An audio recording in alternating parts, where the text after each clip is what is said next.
Bonsoir et bienvenue dans Les Aventuriers de l'étrange. Ce soir, nous allons découvrir les études d'un des plus grands scientifiques français sur les fantômes. Ce scientifique s'appelait Camille Flammarion. Il est né en 1842, il est mort en 1925.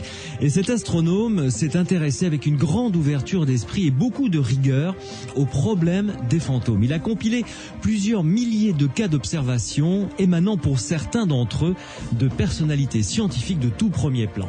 Patrick Fuentes, bonsoir. Bonsoir.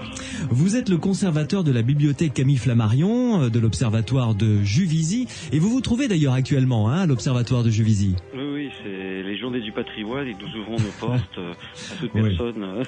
Beaucoup de monde, j'imagine. Oui, pas mal de monde, oui, même la nuit. Et vous allez travailler encore cette nuit ?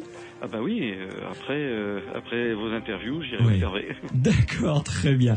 Donc, vous êtes un des plus éminents spécialistes de Camille Flammarion et vous venez de publier aux éditions JMG un manuscrit qui s'intitule « Fantômes et sciences d'observation ».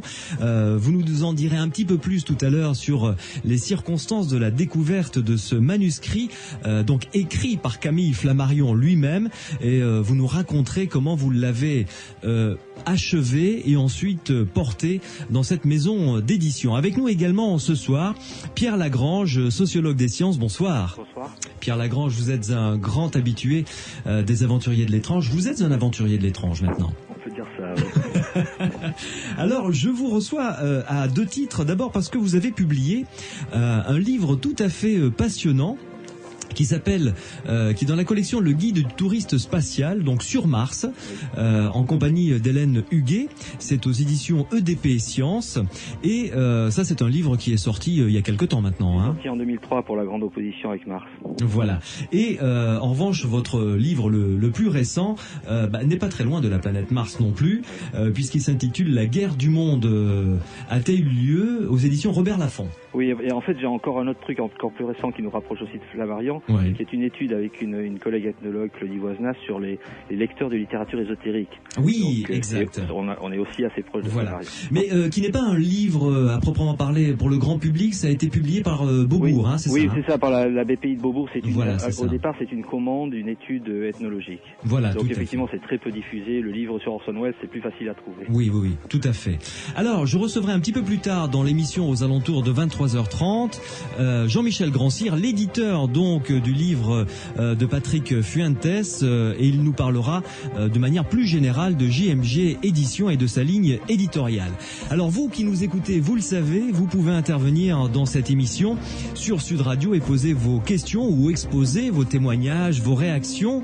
Le standard avec Morad qui vient juste d'arriver dans Les Aventuriers de l'étrange. Salut Morad, c'est un nouvel aventurier de l'étrange qui nous rejoint pour longtemps j'espère. Donc Morad qui est à votre disposition au 0826 300 300, vous pouvez l'appeler dès maintenant, 0826 300 300.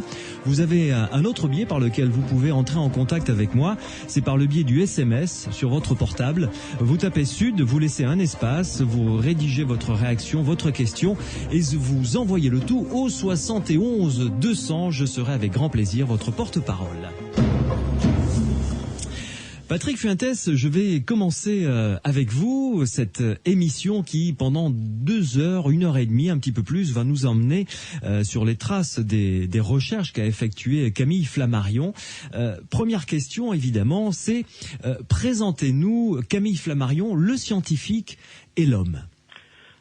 Camille Flammarion est un personnage assez curieux et assez typique de la fin du 19e. C'est un personnage qu'on pourrait appeler protéiforme, c'est-à-dire qu'il s'est intéressé à des tas de choses. Oui. Et c'est un personnage donc qui a aussi bien évolué dans les grands esprits du monde scientifique, mais qui s'est intéressé paradoxalement aussi aux grands phénomènes paranormaux de son époque. Et l'homme faisait donc, comme vous le dites, preuve d'une rigueur scientifique, mais en même temps d'une très large ouverture d'esprit. Oui, à vrai dire, il est toujours resté scientifique dans l'âme. C'est un personnage aussi qui a essayé de rendre justement une grande rigueur scientifique aux phénomènes paranormaux en les étudiant très très précisément. D'ailleurs, ça ne s'appelait pas les phénomènes paranormaux à cette époque-là, hein? Non, on trouve un peu de tout. Disons que pour faire un résumé un peu rapide de ce genre de phénomène, il faut remonter aux États-Unis dans les années 1840 où on assiste au premier phénomène de typologie, c'est-à-dire de coups donnés dans les murs. Et peu à peu, ce phénomène parvient en Europe vers les années 1850. Et il nous vient d'Allemagne, à vrai dire, en 1853. Et c'est à partir de ce moment-là que les tables vont se mettre à tourner en France.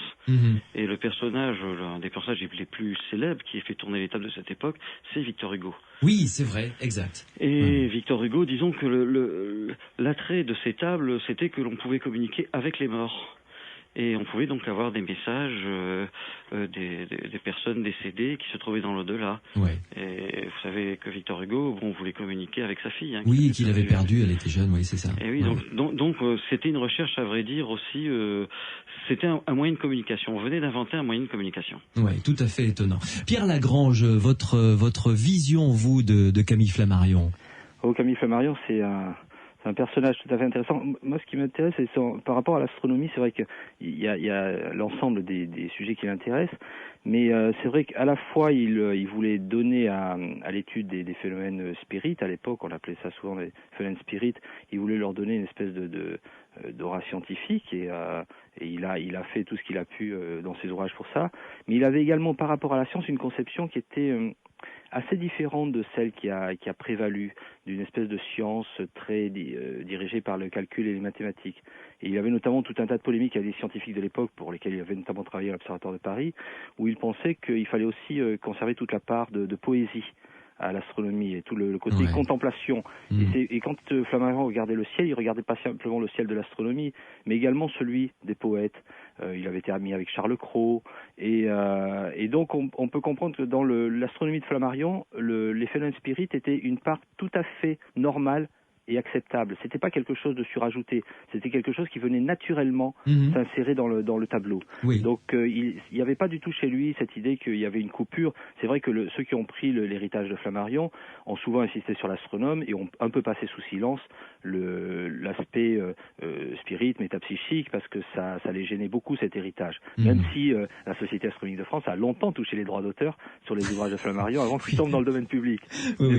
Mais ça, c'est de bonne guerre, mais c'est vrai qu'il y avait un côté, comme ces phénomènes avaient été largement disqualifiés après les deux guerres, pour nous, ça nous semblait bizarre d'imaginer que Flammarion avait pu s'intéresser autant à l'un à l'autre. Quand on regarde sa conception des sciences, on voit bien qu'en fait, ça n'est vraiment pas bizarre dans sa façon de voir les sciences et la nature. Patrick Fuentes, Camille Flammarion était également, pour son époque, un grand vulgarisateur.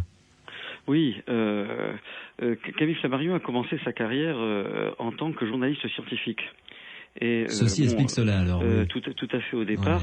Il avait fait un petit passage très bref à l'Observatoire de Paris, ce qui lui a permis de rencontrer donc des astronomes et de définir sa carrière, parce qu'au départ il hésitait entre vouloir être naturaliste et astronome. Il a fini par être astronome, et il est devenu très tôt d'ailleurs un grand journaliste scientifique, parce qu'il a remplacé l'astronome Babinet dès les années 1861-62 dans les grandes revues scientifiques. Babinet était un grand scientifique, écrivait dans les journaux, dans les revues de l'époque.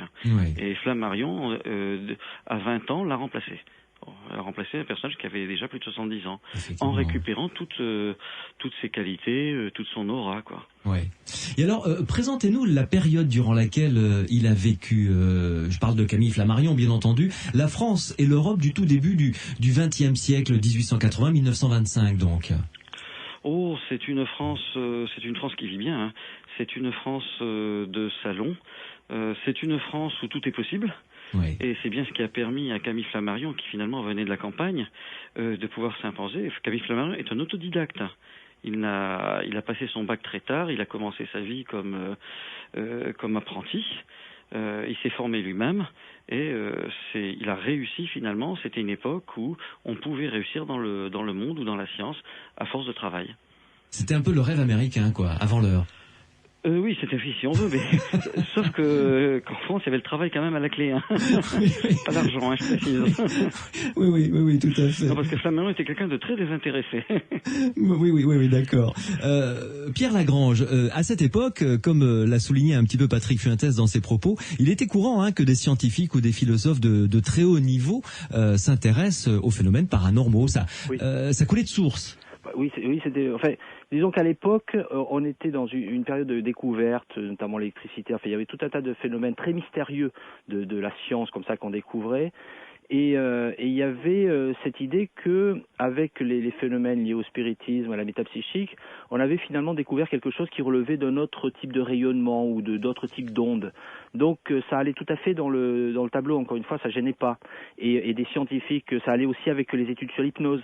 Donc des gens comme Charles Richet, le physiologiste, qui s'intéressait à l'hypnose, avec Janet et d'autres, s'est tout naturellement intéressé aux phénomènes de télépathie et aux phénomènes qu'on va appeler parapsychologiques plus tard. Mmh. Donc ça, c'est pas gênant. Et on est dans une période où les découvertes s'accumulent et où on a l'impression comme ça qu'il y a tout un nouveau monde s'ouvre. Et encore une fois, quand Flammarion s'intéresse à l'astronomie, dans certains de ses ouvrages comme L'Humaine ou Uranie, il fait intervenir volontiers l'idée que les âmes voyagent dans l'espace, qu'on va pouvoir comme ça découvrir les planètes. Par exemple, Flammarion imagine plus volontiers qu'on va découvrir Mars en esprit qu'avec des fusées.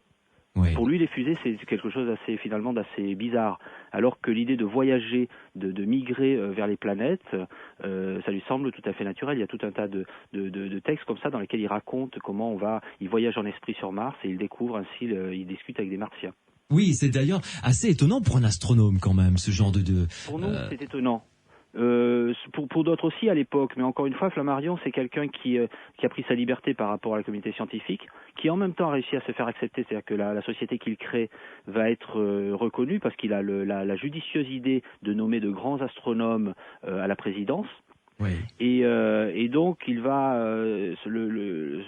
devenir une espèce de porte-drapeau de l'astronomie et va permettre d'unifier, de réunir les amateurs et les professionnels. Alors qu'on est à une époque où la science commence à se professionnaliser et commence à écarter de plus en plus les amateurs de la connaissance scientifique.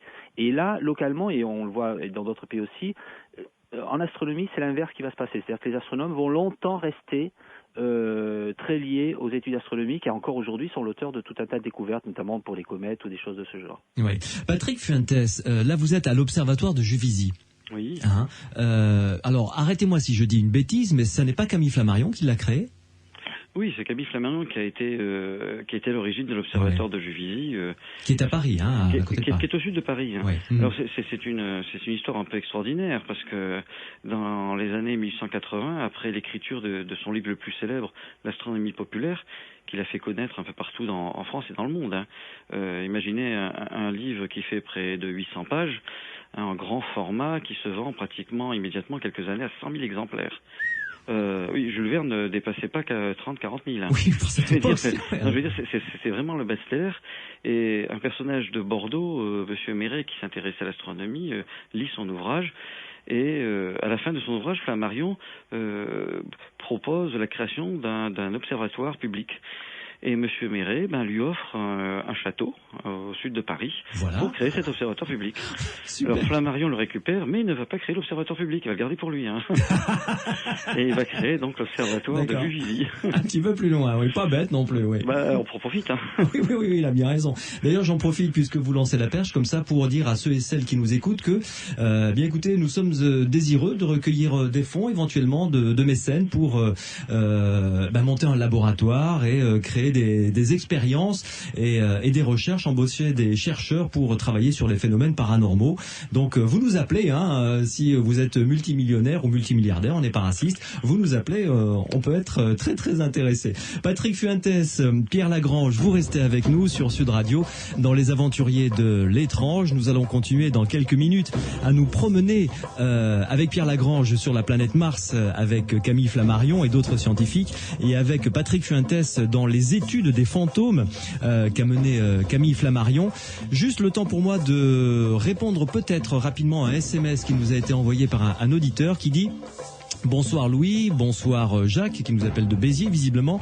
Il parle justement de l'indicatif, de la musique de l'indicatif de l'émission. Serait-ce une musique d'Enigma qui sert de générique à l'émission? Si oui, de quel album est tiré cet extrait? Je me tourne vers Guillaume Grégory, le réalisateur. Non, c'est pas Enigma, c'est ça. D'accord. C'est une musique qu'a trouvé Grégory. Vous nous envoyez un nouvel SMS si vous voulez, Jacques, avec votre numéro de téléphone, et Grégory vous donnera les références pour trouver la musique de notre indicatif des aventures aventuriers de l'étrange. Vous pouvez nous appeler, vous le savez, Mourad est au standard, 0826 300 300 ou par SMS comme l'a fait Jacques de Béziers. Vous tapez Sud sur votre portable, vous laissez un espace, votre réaction, votre question et vous envoyez le tout au 71 200. Les aventuriers de l'étrange sur Sud Radio. 2 livres nous intéressent ce soir. Un manuscrit de Camille Flammarion qui vient d'être publié à peine aux éditions JMG, qui s'intitule Fantômes et sciences d'observation. Nous allons en parler dans quelques minutes avec Patrick Fuentes, mon invité ce soir. Et puis un guide du tourisme spatial sur Mars qui a été écrit par Pierre Lagrange et Hélène Huguet. Pierre Lagrange est en notre compagnie également. Patrick Fuentes, ce manuscrit, je l'ai dit, vient juste d'être publié aux éditions JMG, manuscrit de Camille Flammarion. Racontez-nous l'histoire et la découverte de ce manuscrit. Flammarion, vers la fin de sa vie, a écrit plusieurs ouvrages sur la mort. Ouais. C'était ce qui le passionnait le plus. Il faut dire qu'il arrivait au terme aussi de sa vie. Il y a la guerre 14-18 qui venait d'avoir lieu avec de très nombreux morts. Et donc ce sujet-là était dans l'air. Donc Flammarion en profite, j'espère qu'on aura l'occasion d'en reparler, de toute une étude qu'il avait fait auparavant, parce que Flammarion s'intéresse à ces phénomènes-là depuis 1860. C'est peut-être un des personnages qui a le plus étudié les phénomènes les forces naturelles inconnues de son époque. Ouais. Il a étudié ça pendant quasiment 60 ans d'affilée, ce qui est quand même pas mal. Et donc à la fin de sa vie, il publie une trilogie qui s'appelle Avant la mort, pendant la mort, après la mort, en 1920, 21 et 22, qui traite de tous les phénomènes donc de la mort, des décès, à la suite d'une étude qu'il avait lancée dans les journaux des années 1920 à peu près. Et donc il recevait de très nombreux courriers, et c'est à partir de ces courriers qu'il avait écrit ses ouvrages. Il en publie un quatrième qui s'appelle La mort et son mystère. Et à la fin de La mort et son mystère, il annonce un 5e ouvrage qui s'appelle Les fantômes et sciences d'observation. Ouais. Et cet ouvrage, nous l'avons, au départ, dans la bibliothèque, dans les archives du fonds Camille Flammarion, nous avons retrouvé la moitié de cet ouvrage déjà imprimé par son frère Ernest.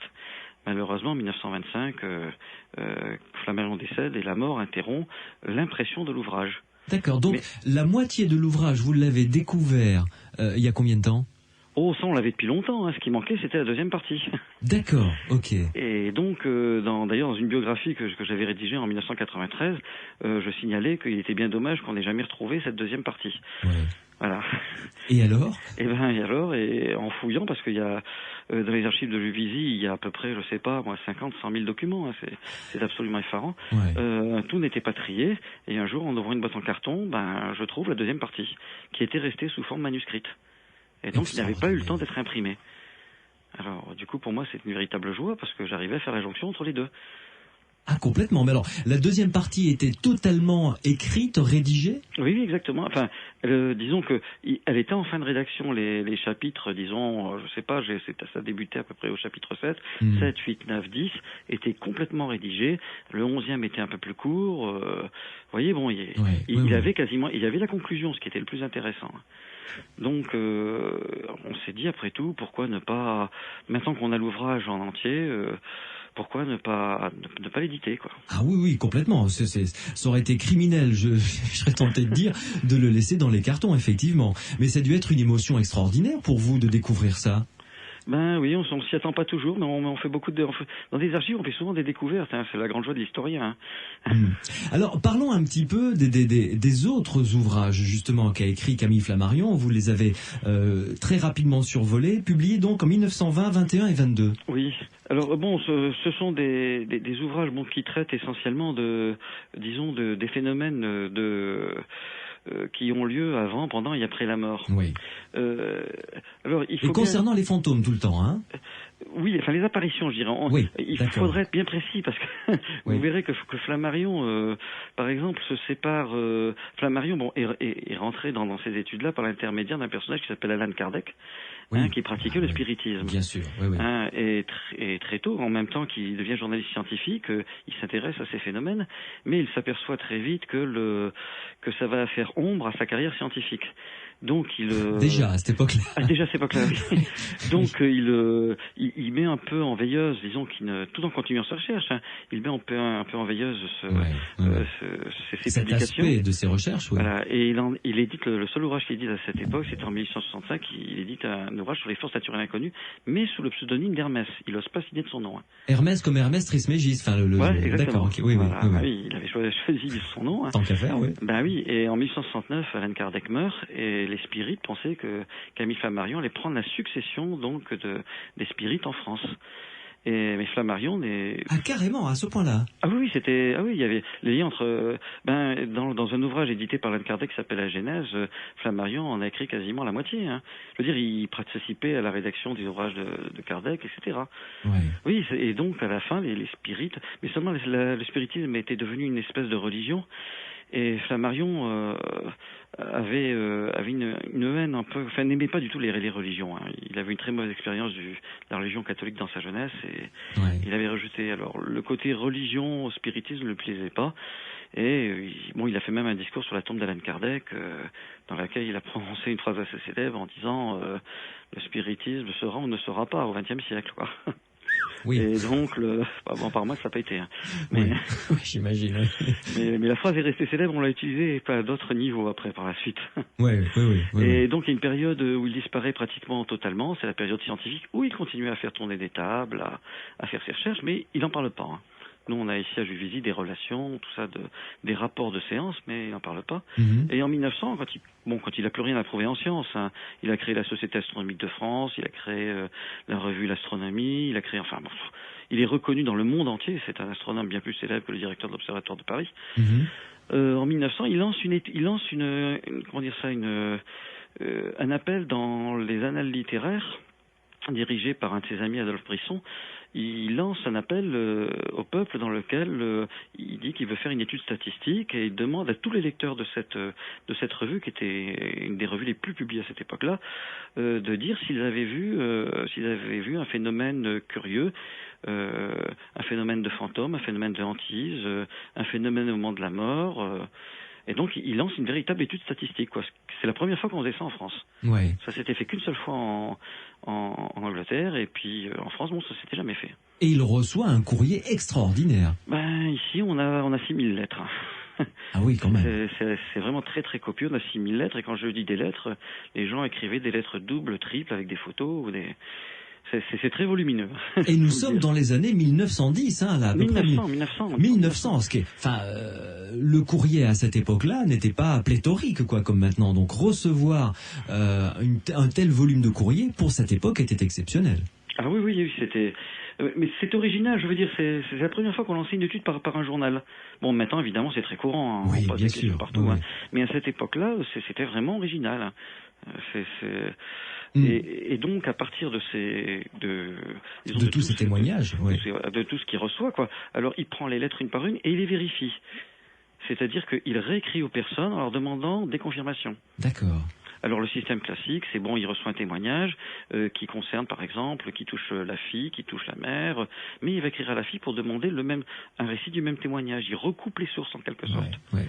Et une fois qu'il a recoupé 3, 4 sources, 5 sources, il en fait un témoignage officiel, et ça, il va l'inclure dans les 2 livres qu'il va publier par la suite, hein, L'Inconnu et Les Forces naturelles inconnues. Il va publier en 1900 et 1905. Ouais. Pierre Lagrange, cette rigueur de travail de scientifique donne du crédit donc au livre de Camille Flammarion. Oui, c'est-à-dire que en même temps, c'est vrai que c'est toujours le problème de l'étude de ces phénomènes, c'est-à-dire qu'on est lié au témoignage, donc c'est ce qui en fait à la fois la force et la fragilité. Oui. Mais c'est vrai que il y a à la même époque en Angleterre, il y a la Société de recherche psychique qui fait la même chose sur tous les mêmes types de phénomènes, et donc on a comme ça une énorme littérature qui s'est accumulée sur toutes ces choses-là. C'est ce qui rend ces phénomènes si populaires. C'est lié à des expériences que on a tous quelqu'un qu'on connaît dans notre famille ou dans nos amis qui a vécu ce genre de choses. Et Flammarion a ce côté très très rigoureux. Pour lui, ça fait partie de la connaissance scientifique. On doit s'intéresser à ces choses parce que ça correspond à la définition de la personne humaine, qui est sans doute beaucoup plus complexe que ce qu'on croyait. Et on est à l'époque, c'est le début, c'est la professionnalisation des sciences psychologiques. Donc parmi les premiers, tout à l'heure je citais Janet, ou Richer, mais Janet a fait partie, Freud lui-même se sont intéressés à ces choses-là. Donc les grands fondateurs des sciences psychologiques se sont intéressés à tous ces phénomènes. Alors après, il y a eu un partage qui a été fait au début du siècle, mais à l'époque, on hésitait encore. Il y a vraiment tout un tas de phénomènes qui étaient des phénomènes occultes, qui étaient considérés par pas mal de chercheurs comme étant dignes d'intérêt. Et dans l'histoire de la psychologie, cette partie-là compte énormément. Pierre Lagrange, on va parler un petit peu de la partie de votre livre qui concerne Camille Flammarion et des représentations qu'il a données de la planète Mars, que je trouve assez étonnantes, surtout de la part d'un astronome. Patrick Fuentes nous racontera après quelques cas que Camille Flammarion a compilés, vérifiés et qui sont présents dans ce livre Fantômes et sciences d'observation. Comment est-ce que Camille Flammarion en est venu à, à décrire le paysage martien, parce que il y a des gravures que vous avez reproduites dans votre livre. Oui, alors, il faut savoir que Mars, c'est la planète la plus populaire après la Terre, celle qui a une histoire très très riche. On peut écrire des livres d'histoire de ce que j'ai fait un peu dans mon livre. J'ai décrit toute l'histoire culturelle de Mars. Et depuis le 19e, au cours des années 1830, on commençait à bien voir, parce qu'on avait de meilleurs appareils astronomiques, et donc avec les bons télescopes, on avait commencé à voir que Mars avait présenté une cartographie qui était tout à fait intéressante parce qu'elle rappelait beaucoup celle de la Terre. Vénus, qui est l'autre planète très proche et très semblable à la Terre, est constamment recouverte de nuages, donc on ne pouvait pas voir sa surface. Donc on était lié aux conjectures. Tandis que Mars, on voyait qu'il y avait une atmosphère, qu'elle était plus légère que celle de la Terre, moins dense, mais on voyait qu'il y avait quelque chose qui ressemblait à des continents et des mers. Donc on est allé assez rapidement passer à cette idée que comme ça il y avait une géographie martienne qui était assez proche de celle de la Terre. Et on a commencé à faire tout un tas de mesures, de relevés et tout. Mars tourne sur elle-même en à peine un peu plus de 24 heures, donc ça la rend encore très proche de la Terre. Et comme ça, on s'est vraiment tout ce qu'on a cumulé laissé penser que c'était à la fois une planète plus désertique, plus froide, mais comme une Terre au futur, comme une Terre qui aurait fini par mourir peu à peu. Ouais. Et donc les astronomes vont énormément spéculer sur ce qu'il y a à la surface de Mars. Et Flammarion, effectivement, dans ses livres, ce qui est étonnant, c'est que entre les différentes éditions de certains de ses ouvrages, on voit, notamment les Terres du ciel, on voit la planète Mars changer de statut au fur et à mesure des rééditions et devenir le premier chapitre. Et il va s'intéresser de plus en plus. Effectivement, il va essayer de représenter Mars. On voit tout un tas de paysages martiens décrits, notamment avec ces grandes étendues marécageuses et tout. Avec de la végétation. Voilà, un tas de végétation. Alors, par contre, ce qui est tout à fait intéressant, c'est que jamais on ne voit de représentation des Martiens. Non, il s'y refusait, hein, voilà, je crois. il s'y refuse. C'est-à-dire oui. qu'il a bien quelques idées qu'il développe sur... Alors, comme l'atmosphère de Mars et la gravité est plus faible et tout, il imagine volontiers des Martiens qui pourraient avoir des ailes ou des choses comme ça. On retrouvera ça dans certaines spéculations de Herbert George Wells. Oui. Et, mais il ne va pas jusqu'à les représenter parce qu'il se dit que ça serait aller au-delà de ce que l'on sait. Mais par contre, il fait partie de cette génération d'astronomes qui pensent que Mars est une planète qui est très certainement habitée. Et il va même décrire l'histoire des sciences, l'histoire de l'astronomie martienne. Et ça, c'est fabuleux. Il imagine des Martiens qui ont commencé par se croire au centre du monde, et puis qui ont fini par découvrir, comme Copernic sur Terre, que finalement Mars tournait autour du Soleil comme les autres planètes, notamment comme cette petite planète bleue, la Terre, que sans doute ils observent de la même façon que Flammarion observe Mars. Donc il entre déjà en communication un peu spirituelle et intellectuelle avec les astronomes martiens, et il y a vraiment tout un tas. Bon, maintenant on en sourit, mais pour l'époque, je trouve que c'est une époque assez extraordinaire de se dire qu'on vivait sur Terre avec dans le ciel une planète sœur, quoi, quasiment, où il y avait une civilisation. Vous allez même dans votre livre jusqu'à reproduire une publicité où Flammarion vante auprès de ses amis martiens une marque de whisky américain, The Fine Whiskey Straws Price and Company. Je l'ai trouvé à G-Visite. Mais c'est vrai que ça par contre, ça permet de mesurer la notoriété. Je veux dire, on a des gens chez nous comme Hubert Reeves. Voilà, c'est ce que j'allais dire. Flammarion était 100 fois plus populaire que ces gens-là. c'était à l'enterrement de Flammarion, tous les grands de ce monde ont défilé. Chaque fois qu'il y avait une personnalité internationale, Patrick pourrait nous en parler, qui débarquait à Paris, elle allait rendre une visite à Flammarion très souvent. Donc on a peine à imaginer un personnage, un savant comme ça, qui est de cette envergure. C'était un des grands people de l'époque. Patrick Fuentes, vous le confirmez, c'était vraiment une star. Ah oui, à son époque, oui, ça, y a pas de problème. Il faisait même des jaloux, hein. Et on a Juvisy des places d'astronomes célèbres qui allaient observer, je sais pas, moi, la Terre de Feu, et puis, la première personne qu'il rencontre, c'est connaissez-vous Camille Flammarion? Bon, et puis bon, c'est un peu gênant, quoi. Et puis il gagnait, enfin, même dans son salaire, on lui a souvent posé la question, pourquoi est-ce que vous n'êtes pas devenu astronome professionnel? Il gagnait 4 fois plus que le directeur de l'Observatoire de Paris avec ses ouvrages. Donc vous voyez que c'est... Ah oui, c'est... Bon, et puis il recevait des princes, l'empereur du Brésil est venu à Juvisy, etc. Enfin, on a vraiment toute une... C'était un personnage qui était... hors norme, vraiment, hein. Oui, hors norme, mais qui était très plaisant. Je veux dire, il avait un charisme. Et notamment ce qui lui a fait son succès, c'est ce que Pierre disait, c'est que dans ses ouvrages, c'est ce qui l'opposait aux autres ouvrages écrits à son époque, c'est que il les écrivait sans mathématiques avec beaucoup de poésie. Et ça plaisait à tout le monde. Ouais. On voyageait dans l'astronomie, on voyageait sur les planètes, mais on y arrivait. C'est-à-dire quand on voyageait quand on arrivait sur Saturne, on arrivait, il nous décrivait la surface de Saturne. On avait des gravures représentant les anneaux vus de Saturne. Sur Mars, on arrivait sur un satellite, on voyait Mars à partir du satellite. Ensuite, on atterrissait sur la planète. Il nous faisait vraiment voyager dans l'espace, mais sous une forme extrêmement poétique. Oui, mais est-ce que pour un scientifique, quand même, il n'a pas poussé, même pour l'époque, le bouchon un peu loin? C'est-à-dire dans les représentations martiennes, par exemple. Là, c'est un peu au-delà de l'hypothèse, presque, non? Ah non, pas du tout, non. À cette époque-là, il était extrêmement rigoureux, hein, puisque lui-même observait. Oui. On a au moins, je sais pas, 50 ou 60 communications à l'Académie des sciences. Ah oui, quand même, oui. Et puis l'observatoire de Juvisy avait été copié sur l'observatoire de Paris. Je veux dire, la lunette était identique. Il possédait un observatoire quasiment professionnel ici. Hein. Oui. Donc, ce qui veut dire que ces observations sur Mars étaient partagées, si ce n'est par la totalité, mais au moins par une grande majorité d'autres astronomes, quoi. Voilà, sauf que de dire que la pesanteur, c'était racine carrée de temps, et puis que, lui, il expliquait que quand on est sur Mars et qu'on faisait des bonds, on sautait à 3 mètres de hauteur, quoi. Vous voyez, il avait toute une espèce de langage qui permettait de transmettre des messages à tout le monde. Et il recevait, ici, on a des lettres de gens de campagne profonde ou autres, qui lui écrivaient en lui disant c'est formidable, grâce à vous, maintenant je connais les étoiles. Je sais à peine lire, mais je connais les étoiles. Ça, c'est génial. Ça, c'est vraiment génial. Oh, oui, très, très beau.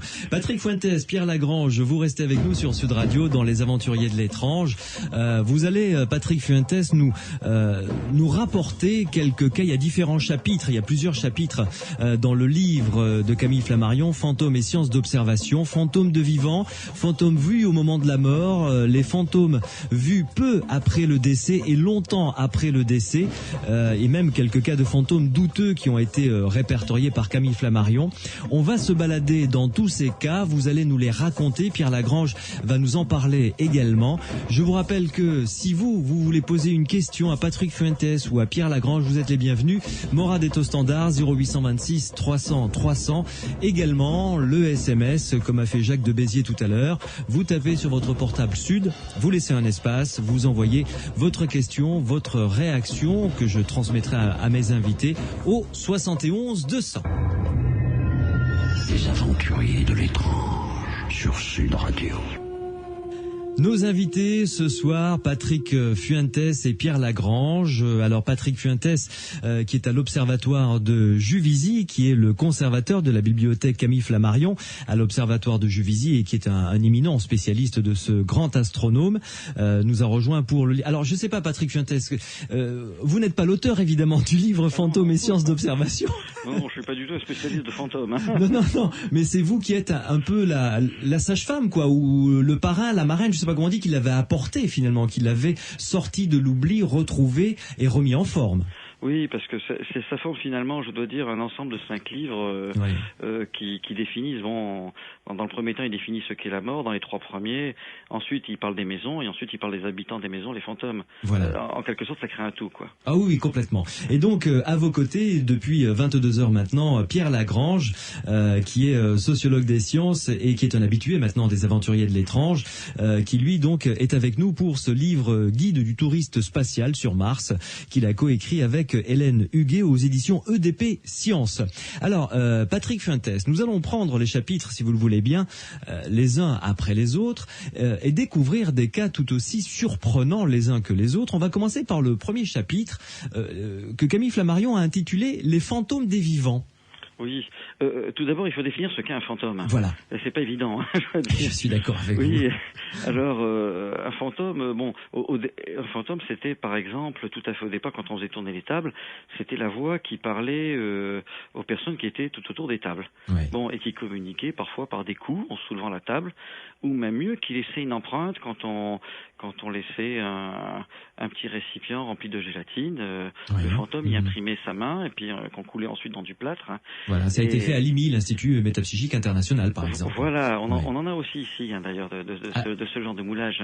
À Juvisy ? À Juvisy, oui. Ah bon ? Oui, bien sûr, oui. Et juste une petite parenthèse, ils sont intéressants, ils représentent quoi ? Des mains. c'est souvent des mains. Hein. Oui. Ah oui, ce sont des choses extrêmement curieuses. Oui, d'accord. Bon, on se le garde sous le coude, ça on en parlera. Hein. et donc, bon, ça ce sont des fantômes. Alors ils se manifestent, ils remuent des rideaux pendant les séances, et même parfois ils se montrent. On a des séances où on voit des apparitions. Bon, alors ces apparitions, bon, c'est pas tellement le sujet ici, mais vous savez qu'il y en a eu des fausses, il y en a eu des vraies. C'est bon, quand on les a photographiées d'ailleurs, hein, ces apparitions, mais quand on regarde les photographies, on a quand même des doutes. Hein. ça fait un peu drôle. Mais d'ailleurs, il y a une photographie de Camille Flammarion en compagnie d'une apparition. Oui, bien sûr, oui, c'est la sienne. Oui, mais il a fait exprès. C'est une photographie qui avait été prise par Buguet, qui était un photographe qui photographiait les gens avec leur aura et leurs fantômes. Mais Buguet a fini ses jours en prison pour avoir fait des fausses photos. Quoi. Voilà, il était poursuivi en justice. Très bien, donc celle-là est une fausse. Bien sûr, Flammarion le savait très bien. Ah bon, très bien. Bon, oui, bien sûr. Ça nous rassure. Ok, très bien. Oui. Non, alors, mais on l'a mis au début du livre parce que c'est vraiment caractéristique. Quoi. D'accord. Alors, donc, la définition d'un fantôme. Donc, voilà, oui. Voilà. Alors au départ c'était ça. Et puis ensuite on a trouvé dans les années 1900, on a fait intervenir ce qu'on appelait les ectoplasmes. Alors les ectoplasmes c'est la matière qui sortait des médiums, hein, et qui était la matière concrète du fantôme en quelque sorte. Et les fantômes apparaissaient à partir de ces ectoplasmes. On a par exemple une séance à Juvisy avec une médium qui s'appelait Eva Carrière, hein, où on voit l'ectoplasme, une espèce de matière fluidique là, qui sort de blanche, blanche, c'est ça, et qui ensuite forme une petite tête. Vous voyez, une petite tête humaine. Donc, on pensait que les fantômes pouvaient naître justement des médiums eux-mêmes. Hein. Alors, ensuite, ce fantôme, bon, qu'est-ce que c'est ? Est-ce que c'est une émanation du fantôme ? Est-ce que c'est une personne qui vient réellement de l'au-delà ? Est-ce que c'est une hallucination ? Est-ce que c'est une production de quelqu'un de vivant, du médium lui-même ? Vivant, voilà. Alors, toutes les hypothèses sont possibles. Et Flammarion a passé, je vous dis, 60 ans à les explorer. Bon, il a tout de suite abandonné le côté spirit religieux du fantôme. Hein. Bon, ça pour lui, il a écarté tout de suite. Hein. Oui, d'accord. Voilà. Et puis il conclut très vite par ses expériences que toutes ces rencontres, toutes les relations qu'il a de fantômes, eh bien, on s'aperçoit tout de suite que les fantômes n'apportent rien. En quelque sorte, si vous voulez, c'est-à-dire que ces fantômes-là, il a l'impression que ce sont des doubles d'humains, mais quand un fantôme parle, par exemple, ou annonce des choses, ce sont des éléments que l'on connaît déjà. Aucun fantôme n'a pu prédire l'avenir, aucun fantôme n'a pu prédire ce genre d'informations. Je sais pas si. D'accord. Oui, hein, oui, tout à fait. Et donc ça rencontre très vite, hein, très vite. Et lui-même d'ailleurs, parce qu'il a été en communication avec Galilée, tout ça, et ça a même fait un scandale, parce que quand il rencontre Galilée sous forme de table tournante en 1860, Galilée lui dit oui, Jupiter a 4 satellites, etc. Et le problème, c'est que à l'époque, on savait que Jupiter avait 4 satellites, on n'avait pas découvert d'autres, et en 1900, on en découvre un 5e. Oui, donc Galilée s'était trompé. Donc moyen. Oui, quand même. Alors il rédige ça, il met ça dans les journaux de l'époque. Hein, donc c'est un article anti-spirit en quelque sorte, et ça fait un scandale énorme. Hein, Ça, on n'a pas du tout apprécié. Mais ça montre aussi le côté scientifique de la chose. C'est-à-dire que Flammarion, même s'il se trompait, il reconnaissait. Et ça, c'est important aussi à l'époque. Humainement joli. Oui. Humainement joli. Ouais, alors c'est pour cela où il est arrivé à d'autres définitions de fantômes. Il s'est dit finalement, l'étude des fantômes, c'est une science d'observation.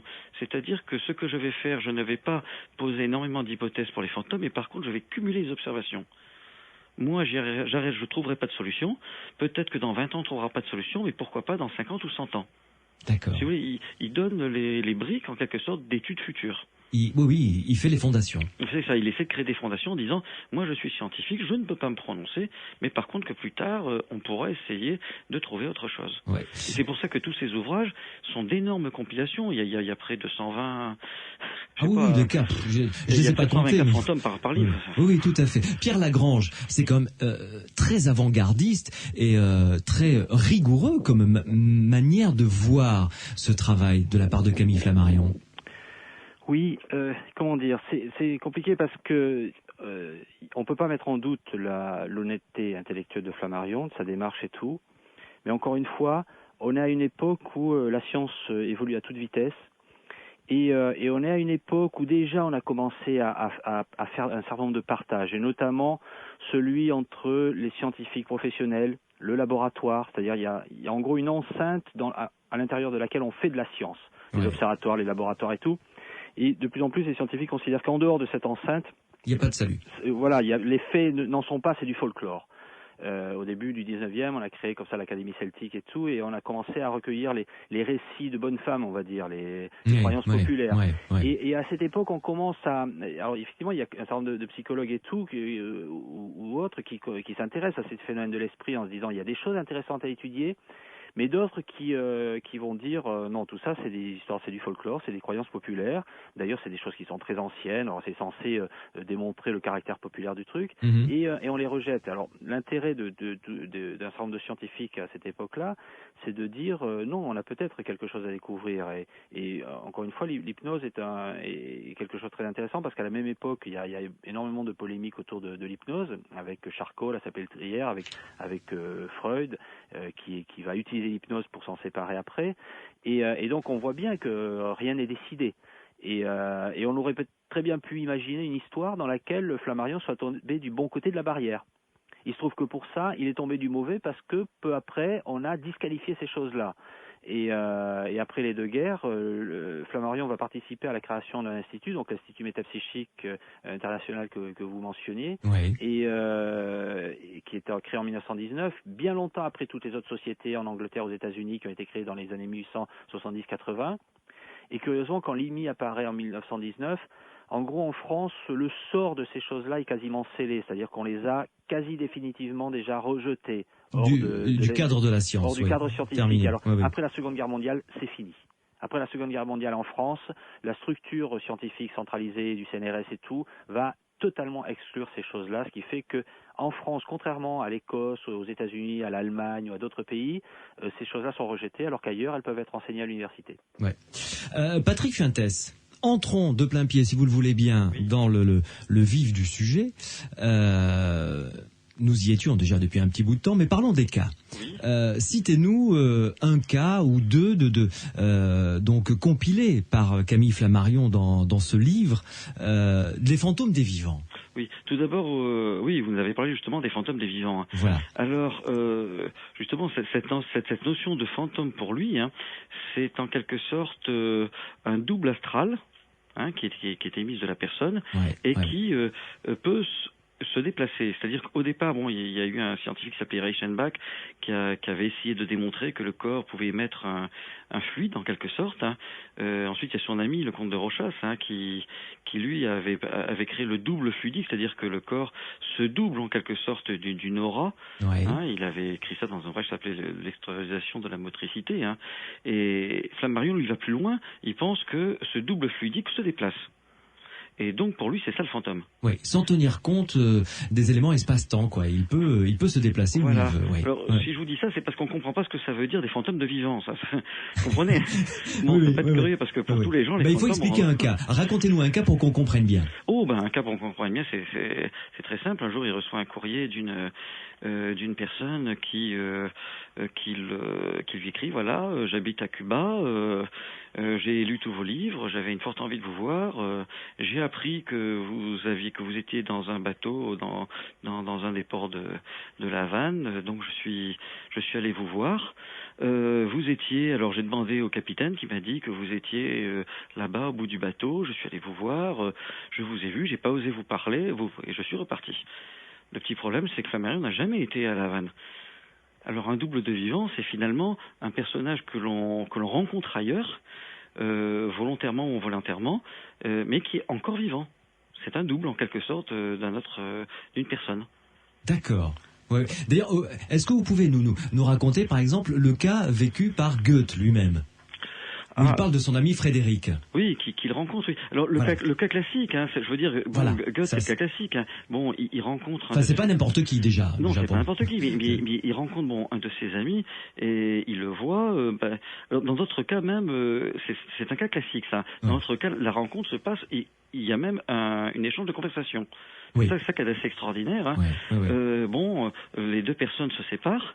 Hein, comme dans le cas de Goethe, hein, et puis après, plus tard, on apprend que son ami n'était pas du tout là. Son ami pouvait être à 50, 100, 200 kilomètres de là. Oui, avec des témoins autour de lui pour attester que justement... Voilà, exactement. Donc c'est ce qui est assez extraordinaire, c'est que je vous dis, il y a même parfois échange de mots entre le fantôme du vivant et le vivant, en quelque sorte. Ça, c'est quand même assez hallucinant, quand même, comme genre de cas. Et là, Camille Flammarion en a compilé plusieurs, hein, dans ce livre. Oui. Et encore, c'est un résumé. Hein. Oui. Oui, donc, disons que ce qu'il a compilé, c'est apparemment les plus intéressants. Bon, alors, je pense que ce serait un peu fastidieux de les. Enfin, il faut lire le livre, quoi, parce qu'il les cite cas sur cas, et ça. C'est l'avantage, c'est que ça permet au lecteur de se faire une idée justement, de plus en plus précise. Oui, tout à fait. Alors ça peut être, mais parfois même ça peut être des personnes qui ne se connaissent pas. C'est pour ça que j'ai commencé par le fantôme de vivant de Flammarion lui-même. Oui.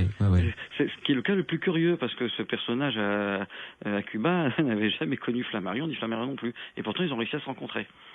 Oui, ça c'est complètement extraordinaire. Oui, parce que on a la lettre ici, hein, puisque moi j'ai le document authentique, hein, j'ai les lettres d'origine, hein, et dans la lettre il décrit Flammarion exactement comme il était à cette époque, quoi.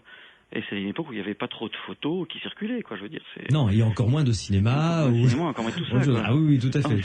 C'est extraordinaire de parler à quelqu'un qui n'est pas là, quoi. Alors ça, ce sont les fantômes de vivants. Ça, c'est sa première catégorie. Oui. Et c'est ce qui lui permet justement d'appuyer un peu cette théorie que finalement le fantôme, c'est l'émanation de l'être humain lui-même. Oui. Ce n'est pas quelqu'un qui, on va voir plus tard, c'est pas quelqu'un qui vient de l'au-delà, qui revient en quelque sorte. C'est souvent la personne elle-même. Alors, maintenant, si vous le voulez bien, on va passer au chapitre suivant. Là, c'était les fantômes de vivants. Oui. D'accord. Bon. Et il y a eu des fantômes vus au moment de la mort. Alors là, c'est peut-être plus, comment dirais-je, plus courant comme cas. Oui, c'est les plus connus, ceux-là, oui. Voilà. Alors, racontez-nous un cas pour qu'on comprenne ce dont il s'agit, en fait. Oui, alors là aussi, bon, le thème le plus connu, hein, c'est le cas d'une personne qui va mourir et qui transmet un message à un de ses proches. Hein, par exemple, la personne va mourir, vous êtes quelque part, et d'un seul coup, elle vous apparaît pendant quelques secondes, hein, et à partir de ce moment-là, vous pensez que cette personne est morte. Parce qu'elle vous est apparue. Oui. Et des fois même, ça se signale et dans les différents cas, ça peut se signaler par d'autres éléments. Alors c'est pour ça que Flammarion est crédible, parce que dans ces différents cas, il peut y avoir un chien qui aboie à cette apparition. Oui, c'est-à-dire qu'il y a un signe, quoi, vraiment. Oui. Donc c'est pas l'hallucination. Il y a une pendule qui s'arrête. Au même moment. Donc on peut vérifier l'heure de la mort. Parce que quand après on apprend la mort de cette personne, c'est exactement à la même heure.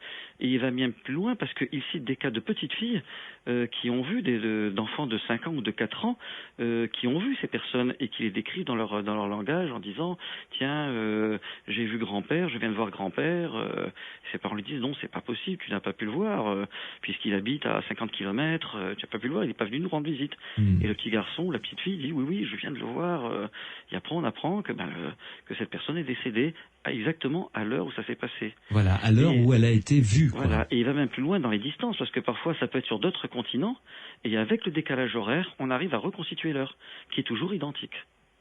Oui. Alors c'est... Bon, alors l'accumulation des cas fait qu'on finit par se poser des questions, et surtout la diversité, parce que l'originalité de Flammarion, c'est qu'il donne des cas tous différents les uns des autres. Il y a notamment un cas, si je me souviens bien, c'est arrivé beaucoup, évidemment, pendant les différentes guerres, mais une femme qui se réveille et qui voit son mari au pied du lit, qui a une expression tout à fait bizarre, choquée sur le visage, avec un espèce de regard fixe, et qui tient sa poitrine, et qui disparaît. Et son mari était aux Indes, elle était en Angleterre, je crois, et son mari était aux Indes, ou ailleurs, enfin très très loin, et elle a appris plusieurs jours après le décès de son mari, qui était un officier, et qui avait été blessé à la poitrine, et elle a eu le témoignage après par un de ses proches qui lui a raconté le décès, les circonstances de décès de son mari, et son visage, ce qu'il avait vécu, et ça correspondait trait pour trait, si j'ose dire, sans faire de jeu de mots foireux, au personnage, à son mari qui était venu la voir au pied de son lit. Oui, ça c'est vrai. Il y a un autre cas d'ailleurs qui cite où une épouse voit son mari lui apparaître avec un bandeau autour de la tête. Oui. Et elle comprend pas tellement d'ailleurs. Bon, son mari lui apparaît un petit moment, puis il disparaît. Et elle apprend plusieurs jours après que son mari, qui était marin, au cours d'une tempête, avait reçu un mât sur la tête. Et donc que ses camarades l'avaient recueilli, l'avaient soigné, et en le soignant, lui avaient mis un bandeau autour de la tête. Oui. Et il était mort comme ça. Et elle l'avait vu exactement à ce moment. Alors que le bateau était en mer, quoi. Donc là, il n'y avait pas communication possible non plus. Oui, tout à fait. Ceci est étonnant. Bon, il y a des cas parfois un peu plus, pour égayer un peu plus le sujet. Il y a le cas d'une jeune fille qui voit apparaître son fiancé au pied de son lit. Seulement, elle habite dans une espèce de couvent très surveillé. Et comme dès qu'elle voit son fiancé, elle dit Charles, qu'est-ce que tu fais là? Et puis forcément, il y a la mère supérieure qui est à la porte de l'autre côté. Qu'est-ce que j'entends? Alors lui, elle lui dit va-t'en, Charles, va-t'en. Et la mère supérieure, toujours très inquiète, je vais rentrer voir ce qui se passe. Et puis finalement, le fantôme s'en va. Alors la mère supérieure rencontre la jeune fille, puis il n'y a plus personne dans la pièce. Alors elle lui dit j'ai fait un cauchemar. Seulement c'était un vrai cauchemar, parce qu'elle apprend quelques jours après que son fiancé était décédé, quoi. Il était venu lui dire au revoir. Ah ouais. Oui. Ah mais il y a des cas vraiment très très variés dans ce domaine-là. Oui. Pierre Lagrange.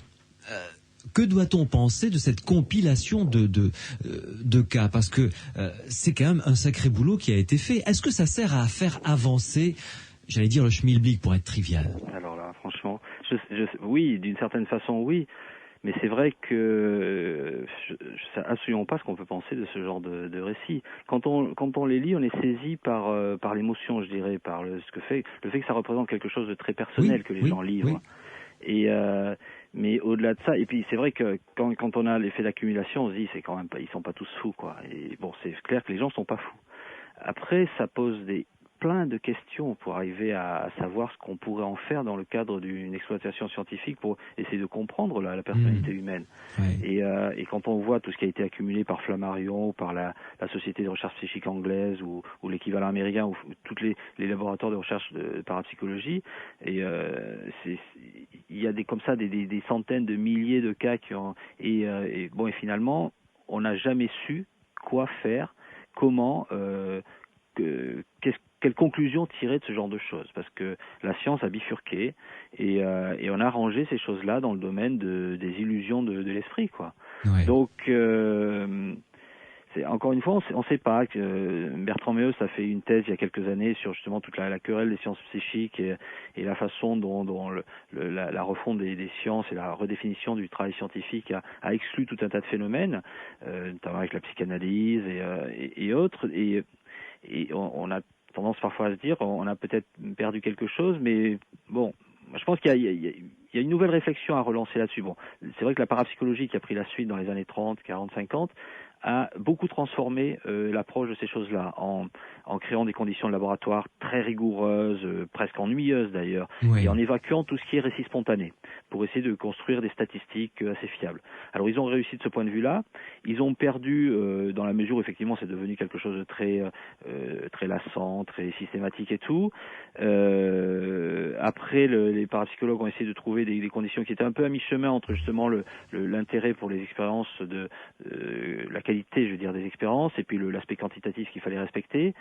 Mais bon, ça pose des tas de questions sur la définition de protocole et comment on définit ces phénomènes. Pendant longtemps, je suis anthropologue, ma question c'est vraiment la façon dont les différentes cultures humaines construisent leur vision du monde. Et c'est vrai que on a interprété ces choses-là dans le cadre de ce qu'on appelle en anthropologie l'idéologie du grand partage. C'est-à-dire qu'il y a la pensée occidentale scientifique, le savoir de laboratoire, il faut savoir que c'est quelque chose qui a 400 ans, c'est Robert Boyle en Angleterre, avec la Royal Society qui a inventé ça. Et tout le reste, c'est considéré comme effectivement de la culture populaire, des savoirs qui ne sont pas rigoureux et qui relèvent de la pensée magique, on va dire. Depuis quelques décennies, on a redéfini tout ça, et l'anthropologie s'est rendu compte que toutes les notions de pensée magique, de croyance et tout, n'étaient pas opératoires. Ça ne permet pas de décrire la différence entre nous et les autres, la science et le reste du monde. Donc, il faut revoir ces choses-là. Alors, je suis pas en train de dire que c'est vrai. Je suis en train de dire que on vit dans un monde où il y a plein de façons d'expérimenter la réalité, et que ça, c'en est une. Et que on ne peut pas résoudre le problème en disant c'est des fables, c'est des croyances populaires, c'est la superstition. Ce mode de gestion de ces phénomènes est invalidé par tous les travaux d'anthropologie qui ont été faits depuis les 30 dernières années, depuis Jacques Goudy, Eisenstein, Latour avec qui j'ai travaillé, tout ça. On ne peut plus réduire les choses comme ça. Alors, encore une fois, ça ne veut pas dire que c'est vrai, parce que ça voudrait dire remplacer un rationalisme par un autre, je dirais, ce qui serait toujours aussi réduit. Mais il faut se rendre compte qu'on vit dans un monde pluriel, dans lequel il y a beaucoup de cultures, et qu'on n'est pas dans un monde où nous aurions la vérité et où tout le reste de l'histoire humaine se réduirait à des erreurs. C'est beaucoup plus complexe que ça. On vit dans un monde où nous-mêmes, tous les jours, on ne gère pas notre réalité quotidienne sur la base de l'expérience scientifique. La science, c'est quelque chose qui se fait dans les laboratoires, qui ne se fait pas dans la rue. Donc tous les jours, on vit notre réalité quotidienne, c'est de la rumeur pour la plupart du temps. La plupart des choses, c'est sur ce mode-là. Donc on voit bien que notre réalité tient sur des choses qui sont beaucoup plus fragiles que l'expérimentation scientifique. Et pourtant, ça tient. Donc on peut tout à fait comprendre que dans d'autres civilisations, notamment c'était Ernesto de Martino, le grand historien des religions italien, qui l'avait montré, d'autres civilisations vivaient sur d'autres bases de réalité. Et dans notre monde, on voit que dans certains mondes, dans certaines cultures, dans une partie du monde, notamment donc effectivement les sciences psychiques et tout, il y a d'autres façons de définir la réalité. Et je pense qu'on aura énormément à gagner dans les années à venir à essayer d'avoir une attitude, non pas une attitude à Charpak, qui dit tout ça c'est de la superstition, il faut mettre les gens en prison en gros, ou leur interdire de parler. Ou les interner, oui. Mais justement une attitude compréhensive qui consiste à essayer de recenser les modes de gestion du réel, parce que je crois que le problème c'est d'arriver à vivre ensemble et pas d'arriver à savoir qui a raison sur les autres. Et je crois que c'est plutôt ça la leçon de Flammarion, je dirais. Vous restez avec nous, Patrick Fuentes, et vous, Pierre Lagrange. Une pause sur Sud Radio dans Les Aventuriers de l'étrange, et nous allons nous retrouver pour que Patrick Fuentes nous raconte encore quelques cas extraits de ce livre passionnant de Camille Flammarion, publié aux éditions JMG, qui s'intitule Fantômes et sciences d'observation. Et puis nous allons écouter quelques témoignages de personnes qui nous écoutent, qui nous ont appelés et qui peuvent encore continuer à nous appeler au 0826 300 300, qui ont vécu de près ce phénomène d'observation de fantômes. Sud Radio, les aventuriers de l'étrange. Nous sommes en compagnie de Patrick Fuentes, qui est conservateur de la bibliothèque Camille Flammarion à l'observatoire de Juvisy, et qui travaille d'ailleurs ce soir, puisque c'est les journées du patrimoine. Vous allez encore travailler toute la nuit, hein, Patrick Fuentes? Une bonne partie de la nuit, s'il fait beau. Si le ciel, apparemment, le ciel est un peu dégagé là. Bon, très bien, parfait. Et nous sommes en compagnie également de l'anthropologue et sociologue des sciences, Pierre Lagrange, qui est avec nous ce soir. Alors, j'espère qu'on va pouvoir recontacter assez rapidement deux personnes qui ont des témoignages à nous apporter, d'observations de fantômes que Camille Flammarion n'aurait pas renié, j'imagine. Patrick Fuentes, continuons à nous promener ensemble dans cette compilation de cas qu'a relevé, noté scrupuleusement et vérifié, parce qu'il faut bien le préciser, hein, les cas qu'il a publiés ont tous été vérifiés par lui-même. Oui. Alors là, justement, j'apporte quelques compléments au propos de Pierre. C'est que Flammarion, à vrai dire, il est astronome. Donc, que fait un astronome la nuit? Il observe les étoiles, il note leur position, il observe les planètes, il dessine leur surface. Oui. Et il fait ça toutes les nuits. Autrement dit, il cumule les informations. Et au bout d'un certain temps, on procède à ce qu'on appelle une réduction des observations, c'est-à-dire qu'on les résume et on essaie d'en tirer des conclusions et des lois. Et Flammarion, avec tous ces cas, ben c'est exactement ce qu'il fait. Il cumule les cas. Oui. C'est vraiment une accumulation de cas. Et deuxièmement, bon, on a souvent dit, oui, ce genre de personnages, ce sont des naïfs, on leur fait croire n'importe quoi. Là aussi, c'est vraiment faux, hein, parce que quand on regarde avec quelle rigueur il pratiquait ces séances de table tournante, c'est absolument effrayant. En plus de ça, donc, ce serait insulter beaucoup de gens, parce qu'il a fait ça avec Édouard Branly, Pierre Curie, Charles Richer, etc. Prix Nobel, je veux dire, il a fait ça avec des grands personnages. Alors, tous ces grands personnages seraient-ils aussi des naïfs, quoi? Alors, c'est un peu inquiétant. Parce que si un naïf qui invente il travaille sur la radioactivité, c'est un peu gênant. Et donc il y avait quand même une certaine rigueur, et c'était vraiment pas des naïfs.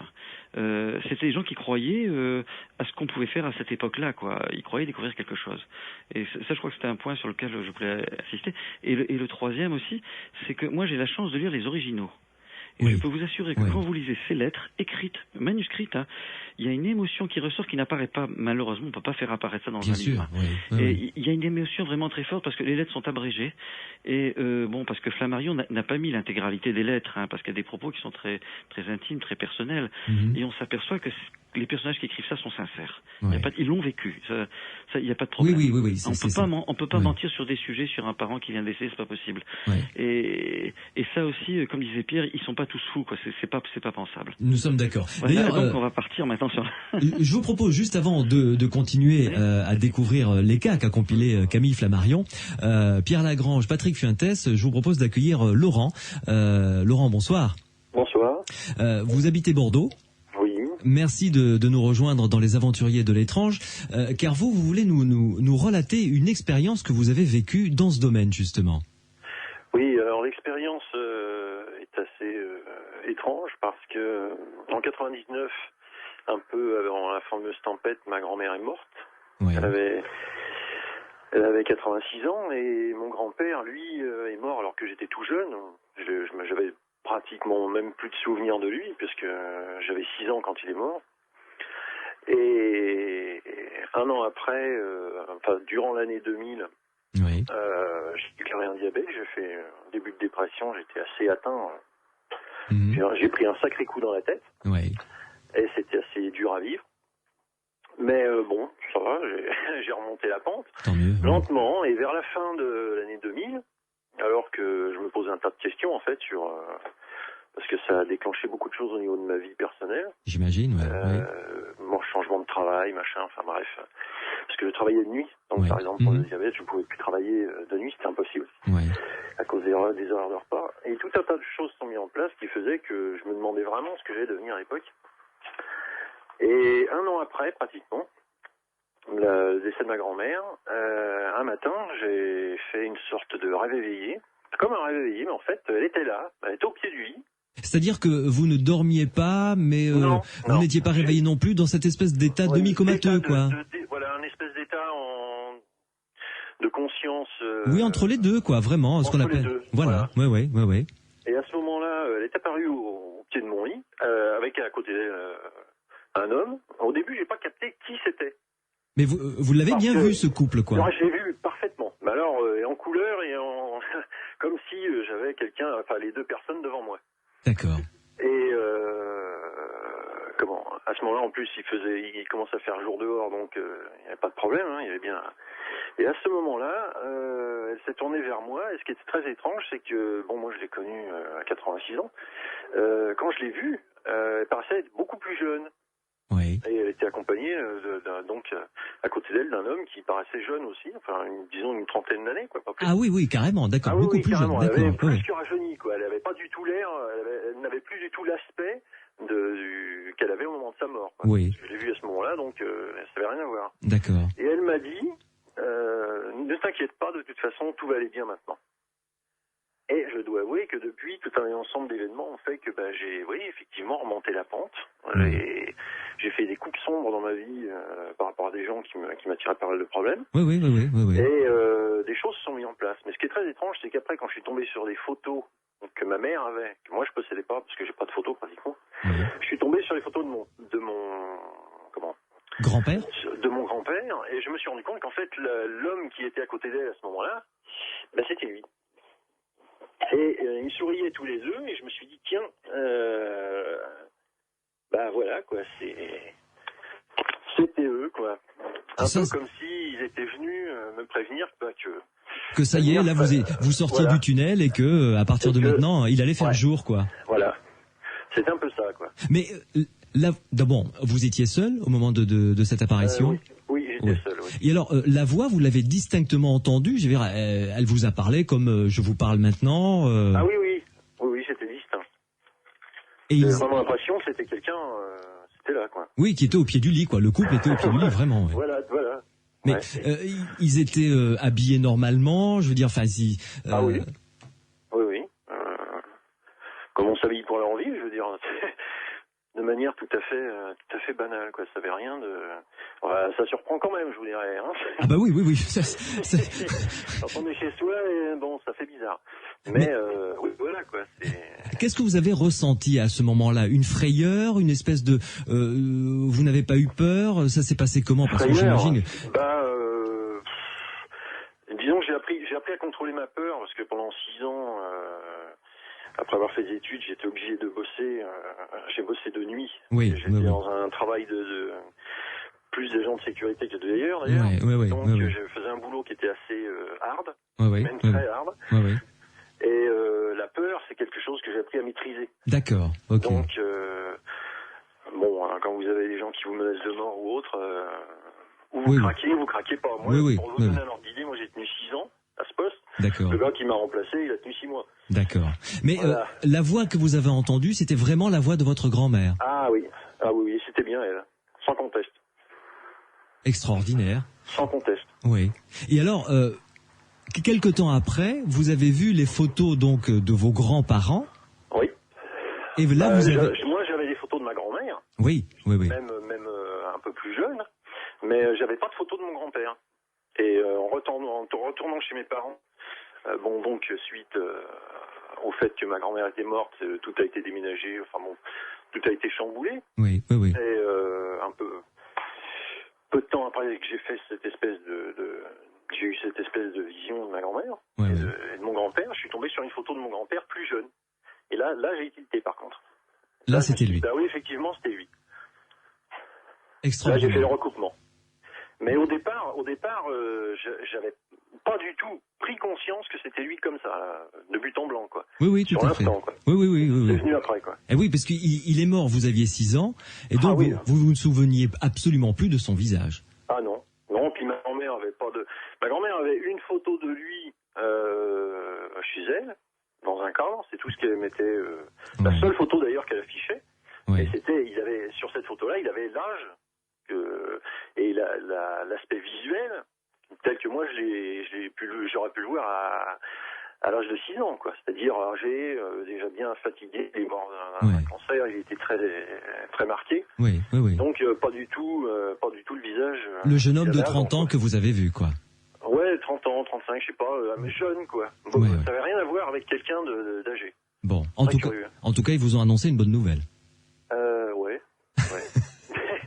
Ça a mis du temps, mais c'est vrai que les choses petit à petit j'ai repris du poil de la bête et j'ai jamais. C'est peut-être grâce à ça d'ailleurs que malgré les difficultés, j'ai toujours tenu le choc. Ouais, parce que j'en ai vu de très dur, et j'ai jamais craqué, quoi. J'ai jamais psychologiquement.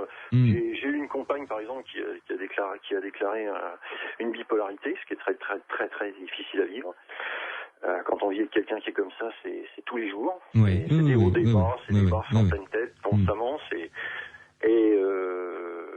On avait été voir des petites couples et tout ça. Les petites couples me gardaient 2 séances. Ils me disaient, bon, écoutez, vous pouvez vous en sortir tout seul. C'est vraiment ce qui me sortait, quoi. Et effectivement, à chaque fois que j'ai eu un problème, j'ai toujours eu la force. Mais c'est lié à ça. Cette force, ça vient de là. Elle vient de ce que j'ai vu ce jour-là. Ouais. En tout cas, Laurent, merci pour ce très joli témoignage. Un témoignage qu'aurait pu recueillir Camille Flammarion, Patrick Fuentes. Ah oui, tout à fait.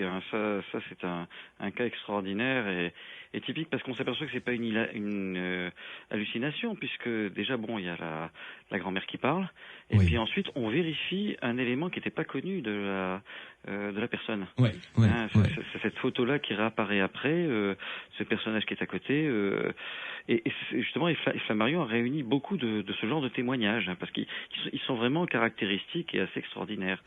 Et il y a un autre point commun aussi par rapport au témoignage de Flammarion, c'est que les lecteurs qui liront justement cet ouvrage s'apercevront que les gens qui aperçoivent des fantômes n'ont pas peur. Bizarrement, dans pratiquement tous les récits, on accueille le fantôme. On le reçoit, le fantôme est là, parfois même il s'en va tout doucement, il y en a même qui ouvrent la porte pour s'en aller d'ailleurs, ce qui est assez curieux. Et on n'a pas peur, parce que souvent dans les films, les fantômes sont présentés de façon... Oui, ils sont assez effrayants. Et ben, apparemment non, moi j'en ai jamais vu évidemment. Enfin, j'attends celui de Flammarion dans la bibliothèque depuis longtemps, mais j'ai jamais vu depuis 23 ans ici. Oui, ce serait un joli cadeau qu'il pourrait faire d'ailleurs. Pour l'instant, il est pas revenu. D'ailleurs, Flammarion le dit lui-même, parce qu'à l'époque, il y avait un jeu qui consistait, quand une personne commence à vieillir, à lui dire, bon, le jour où tu disparaîtras, tu viendras me rendre visite après. Et Flammarion dit que lui-même l'a fait 17 fois et qu'il n'a jamais eu aucune réponse sur 17 fois. Il n'y a jamais aucun de ses amis qui est venu lui rendre visite après. Bon, bref. Et donc pour ce cas-là, là aussi, et votre auditeur là souligne un cas important, c'est aussi le fait que les fantômes apparaissent habillés. Alors ça qui a toujours été très étonnant dans les ouvrages de Flammarion, c'est c'est l'aspect des fantômes eux-mêmes. Oui. C'est-à-dire que bon, ils pourraient apparaître tels qu'ils sont dans leur cercueil ou autre, non. Non, pas du tout. Ils apparaissent tels qu'ils sont dans la vie. Oui. Et là, plus jeune, évidemment. Et là, plus jeune, en plus. Ouais. Nous avons un deuxième témoignage, celui de Christelle, qui nous appelle d'Arcachon. Bonsoir, Christelle. Bonsoir. Pas d'Arcachon, Casteldoat. Oh, Casteldoat, ça c'est pas Arcachon du tout, là. Non, d'accord. c'est Béarn. On est vachement plus loin, là. Oui, effectivement, beaucoup plus au sud. Alors, Christelle, vous avez vécu quelque chose également de particulier après le décès de votre grand-mère. Voilà, elle est décédée cette année le 26 juillet. Oui. 2 jours après son décès, je me retrouvais chez elle, seule, dans la maison. Et j'étais en train de débarrasser le cellier, tout ce qu'il y avait acheté, si vous voulez. Bien sûr, oui. Et si vous voulez, j'ai entendu un bruit sec et violent qui provenait de la cuisine, donc de la pièce à côté du cellier. Alors je me suis précipitée dans la cuisine en me demandant ce qui se passait. Et j'ai regardé le gaz, si vous voulez, son convecteur au gaz, sa cuisinière au gaz. J'ai rien trouvé d'anormal. Donc je suis retournée dans le cellier. Oui. Et pour la seconde fois, j'ai entendu encore un bruit sec et violent. Donc je suis retournée une deuxième fois dans la cuisine pour regarder. Et je me suis dit, mais et si ça provenait de la corbeille à pain? C'est du couvercle de la corbeille à pain. Mais bon, je laisse tomber et je repars à mes occupations dans le cellier. Oui. Et pour la troisième fois dans le cellier, le même bruit sec et violent a recommencé, si vous voulez. Alors j'ai quand même été assez effrayée. Donc je suis repartie dans la cuisine. Je me suis dirigée vers la huche à pain. Et parce que j'étais persuadée que ce bruit sec et violent provenait de là. Oui, c'était le couvercle de la huche à pain qu'on rabat violemment, quoi. Voilà. D'accord. Voilà. Alors moi, à mon tour, cette fois, j'ai fait la même chose que ma grand-mère. Et j'ai dit, elle est invisible, évidemment. Mes mères, je sais que c'est toi. Et je te pardonne comme je pardonne à moi-même. Parce que, si vous voulez, je n'étais plus en bon terme avec ma grand-mère depuis quelques années. D'accord. Et quand je lui ai dit ça... j'étais sûre de sa présence, un peu, puisque de toute façon c'est ces 3 coups secs et violents sur l'intervalle de 2 minutes, ils ne sont pas produits comme ça. Et quand je lui ai dit ça à ma grand-mère, je sais que c'est toi ma mère et je te pardonne comme je pardonne à moi-même, la maison a retrouvé son calme. Oui. Après, quand je suis revenue dans les Pyrénées-Atlantiques, je sentais la présence de ma grand-mère chez moi. Parce que l'homme, finalement, n'a pas de distance. Ça, on ne sait pas. Oui. C'est ce que vous avez ressenti, en tout cas. Oui. Et je sentais ma grand-mère grand-mère. Oui. Bon, enfin, il y a eu tellement de manifestations paranormales dans ma vie que je sens même des morts. Ça m'est déjà arrivé. J'ai prédit des morts. Enfin, bon, oui. Je passe. Soit le 7 août, je marque les dates. Hein, j'ai fait une fumigation. Vous savez, de l'enfance d'église. Mm-hmm. Et je sentais la présence de ma grand-mère, chez moi, près de moi. Et je lui ai dit à ma grand-mère, en faisant la fumigation, si tu as encore envie de te manifester, fais-le, mais ne produis plus ces bruits secs et violents parce que ça me terrorise. Je suis effrayée. Oui. Alors si jamais tu veux te manifester, manifeste-toi autrement. Puis c'est tout. Hein, j'ai laissé ma fumigation devant la photo de ma grand-mère. Et quelques instants après, mon mari rentrait. Et puis je suis partie le rejoindre dans la cour. C'est une cour, j'ai des gravillons chez moi. Oui. Et puis d'un coup on entend une petite résonance, vous savez, comme si un bijou tombait sur le sol, qui tombait, qui rebondissait. Oui, comme un ting, ting, ting, ting, comme ça, oui. Voilà. Et mon mari me dit, tu portes des bijoux? Je dis non, tu sais bien, quand je suis à la maison, je ne porte jamais de bijoux. Quand je suis seule à la maison, quand je ne reçois personne. Oui. Et d'abord sur les gravillons, c'était vraiment étonnant. On était à deux, quand même. Oui. Alors après, on a regardé mètre carré après mètre carré ce qui avait pu produire cette résonance, si vous voulez. Ce bruit, oui, ce son. Et on a passé la journée là-dessus et on n'a rien trouvé dans la cour. Alors, dans mon esprit, j'ai dit, tiens, pourquoi pas, je vais prendre les 3 alliances. La mienne, celle de ma grand-mère, que j'avais récupérée dans le Nord, et celle de ma mère, qui est décédée en 96. J'ai pris les 3 alliances dans mon coffre à bijoux, et puis je les ai fait tomber une à une sur mes gravillons. Et j'ai demandé à mon mari, tu vas me dire quelle résonance qu'on avait entendue tout à l'heure. Oui. Et mon mari n'était pas en train de regarder les alliances que je faisais. Oui, tout à fait. Oui. Et ben, il avait choisi la résonance de celle de ma grand-mère. Ah, c'est joli ça. Et oui, et on était à deux quand même, on n'est pas fous. Hein. Oui. Et et puis c'est tout. Après, je n'ai plus senti la présence de ma grand-mère. Je vis plus tranquille. Et je lui disais, ma grand-mère, il faut que ton âme elle s'élève. J'ai fait deux. Il faut que tu t'en ailles, quoi. Il est l'heure pour toi de quitter ce monde et de poursuivre ton chemin. C'est un très joli témoignage, Christelle, du Béarn, et non pas d'Arcachon qui est en Gironde. Pierre Lagrange, c'est une manière peut-être aussi de faire son propre deuil, non, ce genre de témoignage? Oui, c'est clair que ça participe dans une histoire familiale à ce genre d'événement. Dans certains cas, ça peut prolonger justement cette période de deuil. Si ça fait le deuil, oui, parce qu'il y a des gens qui ont du mal à se séparer. Oui. On comprend tout à fait. Et mais les deux témoignages sont assez différents. C'est-à-dire que dans un cas, dans le deuxième cas, on a l'impression que la personne est déjà dans une culture, je dirais, du paranormal, donc elle est sensibilisée à ces questions-là et tout, et elle a construit tout un tas de repères.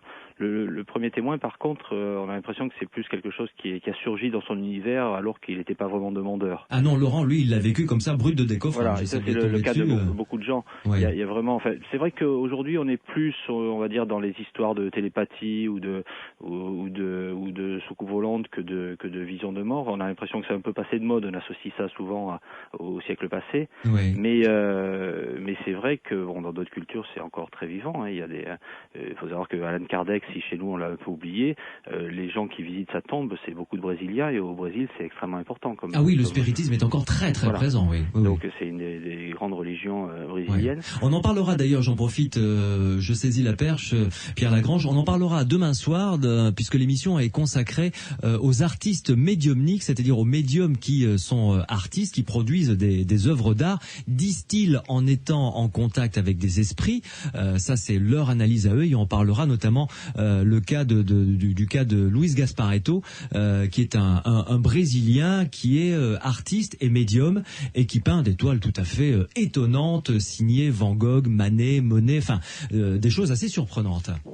Que vous connaissez, j'imagine. Moi, pas très bien, mais c'est à l'Institut métapsychique, j'ai pu voir de nombreux artistes psychiques dans le domaine de l'art brut aussi, il y en a beaucoup. C'est ça. Et certains ont produit des œuvres qui sont très cotées dans les musées. Oui, assez étonnantes. On parlera également d'Augustin Le Sage. Oui, alors Le Sage, bien sûr, il y avait des tableaux à l'Institut métapsychique, j'ai longtemps vu. Oui, tout à fait. Patrick Fuentes, que pensez-vous de ce témoignage de Christelle? Alors, bon, là, le fantôme est ressenti. Hein. Oui, complètement, il n'est pas vu. Là, on est d'accord. Il n'est pas vu, c'est encore un autre type de cas.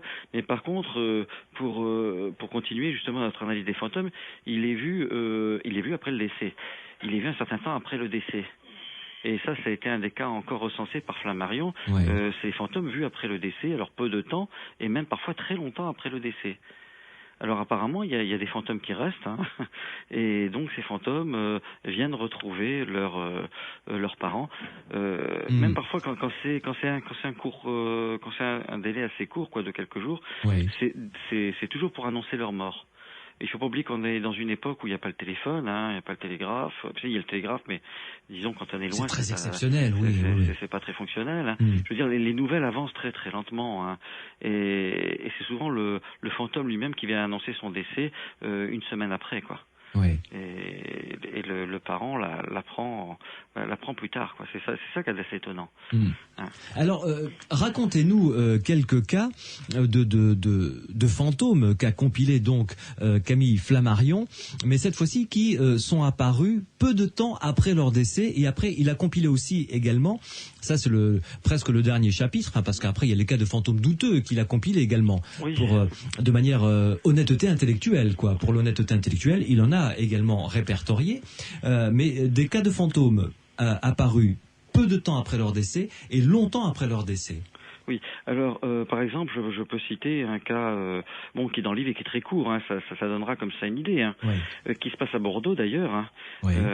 J'avais 19 ans lorsque je perdis une sœur adorée qui en avait 17. Une nuit, 5 jours après sa mort, je fus réveillé par une commotion très vive. Je m'assis sur mon lit et je vis ma sœur dans une ombre lumineuse. Elle mit un doigt sur sa bouche. Chut, fit-elle, ne dis rien, je suis mourante, console ma mère. Adieu ma sœur, je ne puis rester. J'ai 70 ans aujourd'hui, l'impression est aussi forte en écrivant ces lignes que si la chose s'était passée hier. Rêve ou vision, moi je crois à la réalité. Vous voyez, c'est le genre de témoignage que l'on trouve. Bon, je l'ai pris très court parce que le problème des témoignages de Flammarion, c'est qu'il est très précis. Et les témoignages font parfois plusieurs pages. C'est-à-dire qu'il donne tous les détails. Alors, là aussi, c'est une preuve, disons, de sérieux, quoi, de ces témoignages. C'est pas des raccourcis, quoi. Oui, complètement. Ça, nous sommes d'accord. Oui. Patrick Fuentes, Pierre Lagrange, vous restez avec nous. Notre dernière étape, ce sera dans quelques instants pour continuer à parler de ce livre, Camille Flammarion, Fantômes et sciences d'observation. Et puis retourner sur Mars avec ce guide touristique qui a été publié par EDP et Sciences et écrit par Pierre Lagrange, mon invité ce soir, coécrit également avec Hélène Huguet. Vous savez que vous pouvez nous joindre, SMS, vous tapez Sud sur votre portable, vous laissez un espace, vous rédigez votre question, votre réaction et vous envoyez le tout au 71 200 dans les Aventuriers de l'étrange. Et ensuite, notre troisième et dernier invité, ce sera Jean-Michel Grand-Cyr, justement l'éditeur de ce livre de Camille Flammarion. On parlera d'une manière plus générale de sa maison d'édition.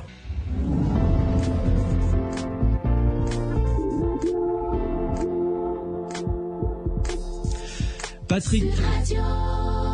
Voilà, j'avais oublié le deuxième Sud Radio qui arrivait derrière. Patrick Fuentes, qui est conservateur de la bibliothèque Camille Flammarion à l'Observatoire de Juvisy, est mon invité ce soir dans Les Aventuriers de l'étrange pour cet inédit de Flammarion qui s'intitule Fantômes et sciences d'observation. Pierre Lagrange, anthropologue et sociologue des sciences, est également mon invité aux côtés de Patrick Fuentes. Lui est l'auteur de ce guide du tourisme spatial sur Mars qu'il a coécrit avec Hélène Huguet aux éditions EDP et Sciences. J'en profite pour rajouter d'ailleurs que parmi les livres de Pierre Lagrange que je vous recommande ce soir, il y a La guerre du monde a-t-elle eu lieu aux éditions Robert Laffont. Ça parle de Mars également. Juste une petite parenthèse, Pierre Lagrange. Vous êtes revenu sur cette fameuse émission d'Orson Welles, émission de radio qui avait créé un vif émoi aux États-Unis. C'est ce qu'on croit. Et il paraît que non, il paraît d'ailleurs que ça n'a pas si bien fonctionné que ça finalement comme canular. En fait, on se demande ce qui a fonctionné parce que de mon point de vue, je trouve qu'elle a très bien fonctionné parce que elle a créé une des plus grandes rumeurs de ce siècle. C'est-à-dire cette espèce de depuis Orson Welles, toute une partie des gens qui se disent intelligents sont persuadés que, grâce à Orson Welles, que le reste du monde est composé de crétins prêts à croire n'importe quoi. Et la leçon de la leçon, je dirais, c'est qu'en fait, ce sont les gens qui se croient très critiques qui sont finalement les plus naïfs. Parce que depuis des décennies, vous avez des tas de gens qui disent, c'est pas étonnant que les gens croient aux soucoupes volantes, la preuve, ils ont cru à une émission sur les Martiens qui était complètement stupide.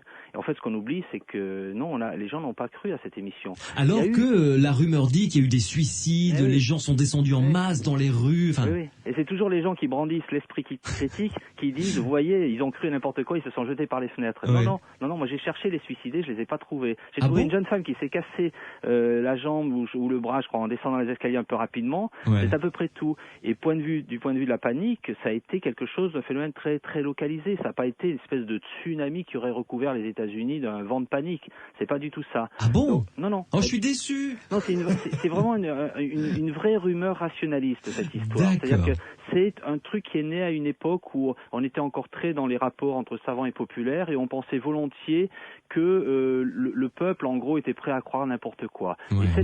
Cette histoire a été l'occasion du renforcement de cette croyance et pendant des décennies, on l'a brandi et notamment à l'époque après les soucoupes sont arrivés, il y a eu plein de gens qui ont fait des diagnostics très alarmistes en disant, vous voyez, si on favorise l'intérêt pour les soucoupes volantes, ça va donner un truc comme Orson Welles. On attend toujours, quoi. Bon, mais je suis désolé. Non, mais Orson Welles ne descend pas dans mon estime pour autant. Ah non, mais au contraire, je dirais. C'était un grand bonhomme, vraiment, un grand monsieur. Patrick Fuentes, je reviens vers vous. Un dernier cas, peut-être pour le dernier chapitre des fantômes qui sont apparus, mais alors très longtemps après leur décès. Oui, alors là, on a des fantômes qui sont apparus quasiment, pratiquement 15 ans, 20 ans, et même des siècles après. Hein. Il cite le cas à la fin du 19e siècle, quand ça se passe en Italie, à Ferrare, je crois, on démolit une chapelle, et puis il y a le fantôme de Dante qui apparaît pour dire attention, je suis là. Alors on fait attention, les démolisseurs arrêtent leurs travaux, on regarde et puis on trouve effectivement les ossements de l'auteur, quoi, de cet auteur célèbre. Ah bon? Dont on ignorait qu'ils étaient là. Non, on ignorait tout à fait parce qu'on l'avait caché à l'époque, 500 ans on l'avait caché, quoi, à cet endroit, et les moines avaient gardé le secret. Et puis depuis c'était resté comme ça. Et cette nuit, c'est un gardien de nuit qui a vu le fantôme apparaître devant lui en lui disant non, arrêtez vos démolitions, je suis là, quoi. De Dante, s'il vous plaît. C'est pas n'importe qui, quand même. Ça fait aussi la une des journaux italiens, et français d'ailleurs. Alors vous voyez qu'on peut réapparaître très très longtemps après. Oui. Alors j'ai un SMS qui vient d'arriver qui dit ceci: bonsoir messieurs, je suis Gabriel, auditeur de Toulouse. En Afrique, on parle souvent de voyages mystiques au cours duquel un individu effectue un déplacement plus ou moins long alors que son corps est immobile et qu'il apparaît à d'autres ainsi. Peut-on parler dans ce cas de fantômes de vivants? Exactement. Je pense que ça rentre tout à fait dans le cadre. Hein. Ah oui, c'est tout à fait ça. Hein. Disons que c'est le deuxième corps, enfin, ce qu'on peut appeler ça corps fluidique, astral. Oui. On peut lui donner toutes les définitions, périsprit chez les spirites, par exemple. Hein. C'est ce corps qui voyage en quelque sorte et qui peut aller très très loin. Bon, alors là, les théories disent qu'il peut se déplacer instantanément. Certains font appel à la quatrième dimension, si on veut. Il y a de très nombreuses théories là-dessus, mais le fait est reconnu. On appelle ça parfois aussi de la bilocation, hein, puisque le Padre Pio, par exemple, pouvait apparaître à deux endroits tout à fait différemment, hein, je veux dire, d'un bout à l'autre de l'Italie, hein, avec des témoins qui le voyaient, qui pouvaient le toucher, et donc on est tout à fait dans le cas de fantômes de vivants. Oui, complètement. Un peu la théorie de Flammarion. Oui, tout à fait. Pierre Lagrange. Ce genre de témoignages, là je me retourne vers l'anthropologue, le sociologue, sont quand même intéressants. Comme vous le disiez tout à l'heure, on ne peut pas prendre tous les gens qui ont vécu ça pour des barjots complets. Non, puis ça témoigne d'une évolution du rapport à la mort aussi. Les historiens, il y a quelques décennies, comme Philippe Ariès, sont beaucoup intéressés à l'histoire de la mort. Et c'est vrai qu'on est dans une civilisation scientifique, rationaliste, qui a pendant longtemps, maintenant on redécouvre un peu, mais c'est encore assez timide, on a longtemps évacué la mort. Dans les autres civilisations, le mort fait partie de la famille. On voit à Madagascar comment on va retourner les morts régulièrement et tout. C'est vrai, on ouvre les tombes pour retourner les morts, c'est vrai. Dans beaucoup de civilisations, le mort est présent. Alors sur tout un tas de formes. Et ce qui est tout à fait intéressant, c'est qu'effectivement, dans notre civilisation, on a eu, à partir de l'émergence et de la place qu'ont pris les sciences et les techniques dans notre monde, une tendance à rejeter les morts, à les mettre dans des endroits particuliers et à certes les visiter. On a inventé tout un tas de rituels, mais en fait, quand même peu à peu, on a une espèce de rapport très ambigu à la mort et très malaisé. Et ce qui est tout à fait intéressant, c'est que finalement, les morts se sont pas laissés faire, quoi. Quelque part, c'est pas aussi simple que ça. Je veux dire, on décide pas ce qu'on veut tout seul. Donc, c'est tout à fait intéressant de voir comment, dans l'histoire des civilisations, c'est plus compliqué qu'un simple problème de mentalité.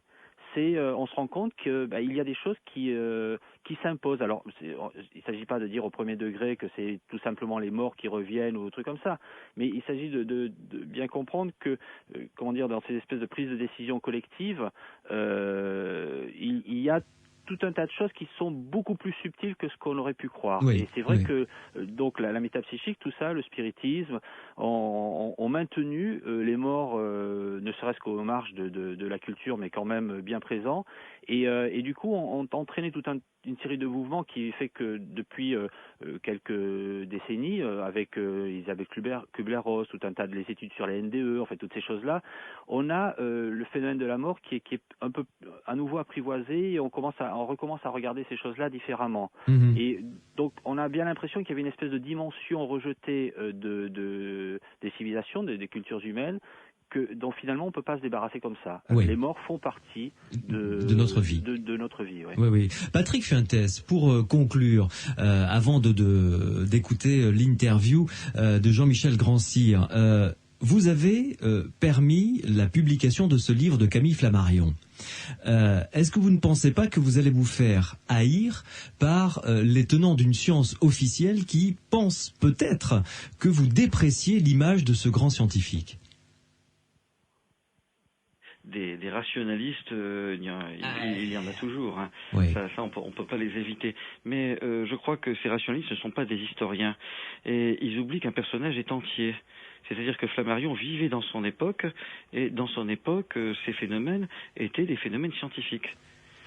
C'est une question de temporalité. Bon, maintenant, ça a disparu de nos recherches, mais à cette époque-là, comme disait Pierre, ça faisait partie intégrante des recherches des hommes, des scientifiques, quoi. Donc, on ne peut pas diviser un personnage en deux. Flammarion, c'est un Flammarion qui faisait des recherches en astronomie. C'est un personnage qui écrivait aussi donc dans les journaux scientifiques. C'est un personnage qui faisait tourner les tables, qui a fait tourner les tables, qui ne s'en est jamais caché. Sauf pendant la période où il a été obligé d'affirmer sa profession, mais après il ne s'en est jamais caché. Ce qui lui a attiré aussi les foudres parfois d'autres scientifiques. Il faut voir que son principal ami, le comte de Rochas, qui était administrateur de l'école polytechnique et qui comme lui faisait ce genre de recherche, s'est fait virer de son poste. On l'a renvoyé carrément parce que on pouvait pas accepter qu'un administrateur d'école polytechnique fasse des recherches sur l'âme, sur l'extériorisation de la motricité, il y avait quand même, mais c'était dans l'époque. Je crois, on peut pas couper un personnage en deux. Alors c'est vrai que à sa mort, on a complètement oublié sa partie. Tous ces travaux qu'il avait fait sur les forces naturelles inconnues, il tenait beaucoup à ce terme-là. Mais maintenant on le redécouvre parce que la Société astronomique de France, qui est détentrice du manuscrit, m'a permis de le rééditer. Donc c'est bien après un conseil d'administration. Donc c'est bien la plus belle preuve que peut-être que les esprits s'éclaircissent. C'est pas mal. On restera là-dessus. On restera là-dessus comme conclusion. Merci beaucoup Patrick Fuentes. Merci. Et je vous laisse repartir dans votre observatoire de Juvisy où la foule vous attend jusqu'à tard ce soir. On va continuer à observer les petites étoiles. Merci en tout cas pour avoir permis à ce manuscrit de voir le jour. Je rappelle le titre donc de ce manuscrit inédit de Camille Flammarion. Ça s'appelle Fantômes et sciences d'observation. C'est aux éditions JMG. Merci Patrick Fuentes et puis bonne continuation et bonne fin de nuit. Merci. Pierre Lagrange, merci de nous avoir accompagnés une fois de plus. Merci pour l'invitation. Dans Les Aventuriers de l'étrange, c'était vraiment avec grand plaisir. Donc, je rappelle le titre de ce livre, si on a envie de faire du tourisme sur Mars, je trouve ça absolument succulent. Le guide du touriste spatial sur Mars, donc signé par vous, Pierre Lagrange et Hélène Huguet. C'est aux éditions EDP Sciences. L'autre livre que vous avez publié chez Robert Laffont, qui est beaucoup plus récent, lui, donc La guerre du monde a-t-elle eu lieu? Et j'ai oublié le titre parce que vous l'avez cité en début d'émission. Votre plus récent livre, c'est... Ah oui, sur l'ésotérisme contemporain et sélecteur. Voilà. Mais là, c'est la bibliothèque Bobo. Voilà. Mais on peut aller chez un bibliothécaire qui, en principe, peut le commander ou peut-être l'a-t-il reçu. Je pense qu'on doit pouvoir le trouver sur Internet, même. Oui, tout à fait. Sur les grands sites de vente de livres en ligne. Oui, tout à fait, tout à fait. Merci beaucoup, Pierre Lagrange. Merci à vous. Bonne fin de soirée à vous. Bonne soirée. Les Aventuriers de l'étrange continuent avec, dans quelques minutes, un autre invité, deuxième invité concernant ce livre donc de Camille Flammarion, Fantômes et sciences d'observation. C'est l'éditeur, tout simplement, Jean-Michel Grandcir. Les Aventuriers de l'étrange sur Sud Radio. Dans Les Aventuriers de l'étrange, ce soir, deuxième invité concernant ce livre dont je vous rappelle le titre, Fantômes et sciences d'observation, un livre de Camille Flammarion, publié aux éditions JMG. Et nous avons justement l'éditeur Jean-Michel Grandcir. Bonsoir. Bonsoir. Alors, j'imagine que JMG veut dire Jean-Michel Grandcir, évidemment. Exactement, oui, c'est la preuve d'une grande imagination. Mais ça sonne en tout cas, JMG édition. Oui, bon, on a fait 1500 essais avant d'y arriver. Alors, Jean-Michel Grandcir, première question, faites-nous découvrir un petit peu votre maison d'édition. Quelle est sa ligne éditoriale? Eh bien, c'est simple, en fait, c'est tout ce qui est paranormal, d'une manière générale, avec deux grands axes qui sont l'étude de l'hypothèse de la survie après la mort, avec des gens qui apportent des témoignages. Donc on a une collection qui s'appelle Témoins d'au-delà, qui sont des expérimentateurs ou des gens à qui il est arrivé des choses étranges liées à l'au-delà. Et puis il y a une autre branche qui traite de beaucoup des ovnis. Alors, en ce qui concerne ce sujet quand même très sensible qu'est votre collection, enfin la collection qui en traite dans votre maison d'édition s'appelle Témoins d'au-delà, vous venez de le préciser. Comment est-ce qu'on peut juger de la valeur d'un livre? Parce que c'est un sujet éminemment sensible, évidemment. C'est très difficile parce qu'en fait, un auteur apporte ses acquis, il apporte son expérience. On n'est pas toujours derrière lui pour vérifier s'il n'est pas sujet aux victimes d'une illusion ou s'il raconte pas des histoires dans certains cas. Ouais. Donc c'est pas évident. C'est pas évident. Mais bon, je suppose que le premier contact avec un auteur, c'est son manuscrit, bien entendu. Absolument. D'autant qu'avec Camille Flammarion, il n'y a pas eu de problème parce que les contacts avec lui ont été quand même assez distants étant donné qu'il est mort il y a pas mal de temps. En 1925, pour être précis, oui, ça fait un petit bout de temps quand même. Non, mais pour revenir quand même à cette collection Témoins d'au-delà dans votre maison d'édition, qui s'appelle JMG Édition, je le rappelle, ça me paraît vraiment compliqué d'avoir remarquez, vous avez de l'expérience, mais d'avoir un jugement à peu près sûr sur ce thème-là. J'ai pas un jugement à peu près sûr, j'ai un jugement très approximatif, en sent où moi j'ai pas de certitude définitive et absolue sur tous ces sujets.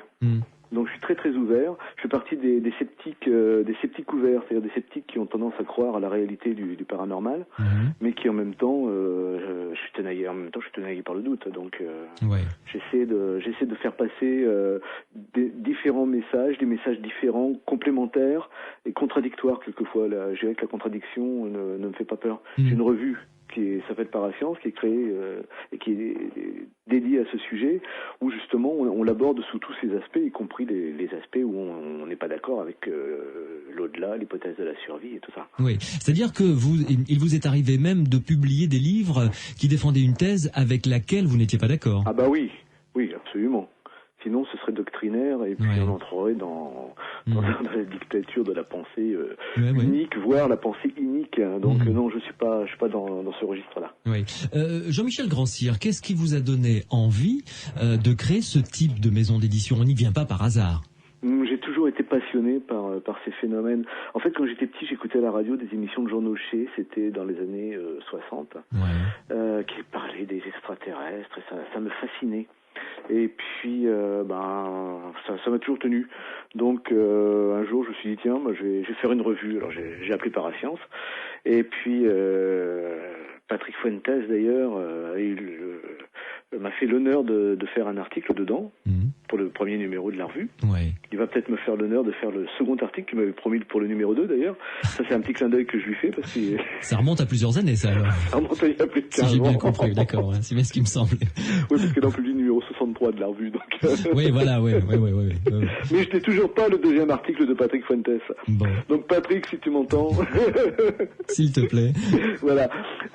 Donc je me suis dit je vais faire une revue. Alors cette revue, elle était consacrée au paranormal en essayant de faire quelque chose de sérieux, quoique pour un premier numéro c'est toujours difficile de trouver les sujets, les thèmes et puis les rédacteurs.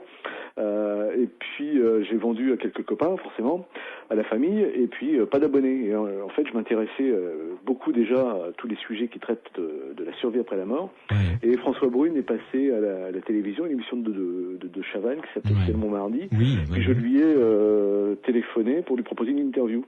Puis de fil en aiguille, on est devenus amis. Il m'a passé une partie de son fichier, ou son fichier complet. Il m'a mis en relation avec des gens, et puis la revue s'est d'elle-même orientée vers les phénomènes de transcommunication.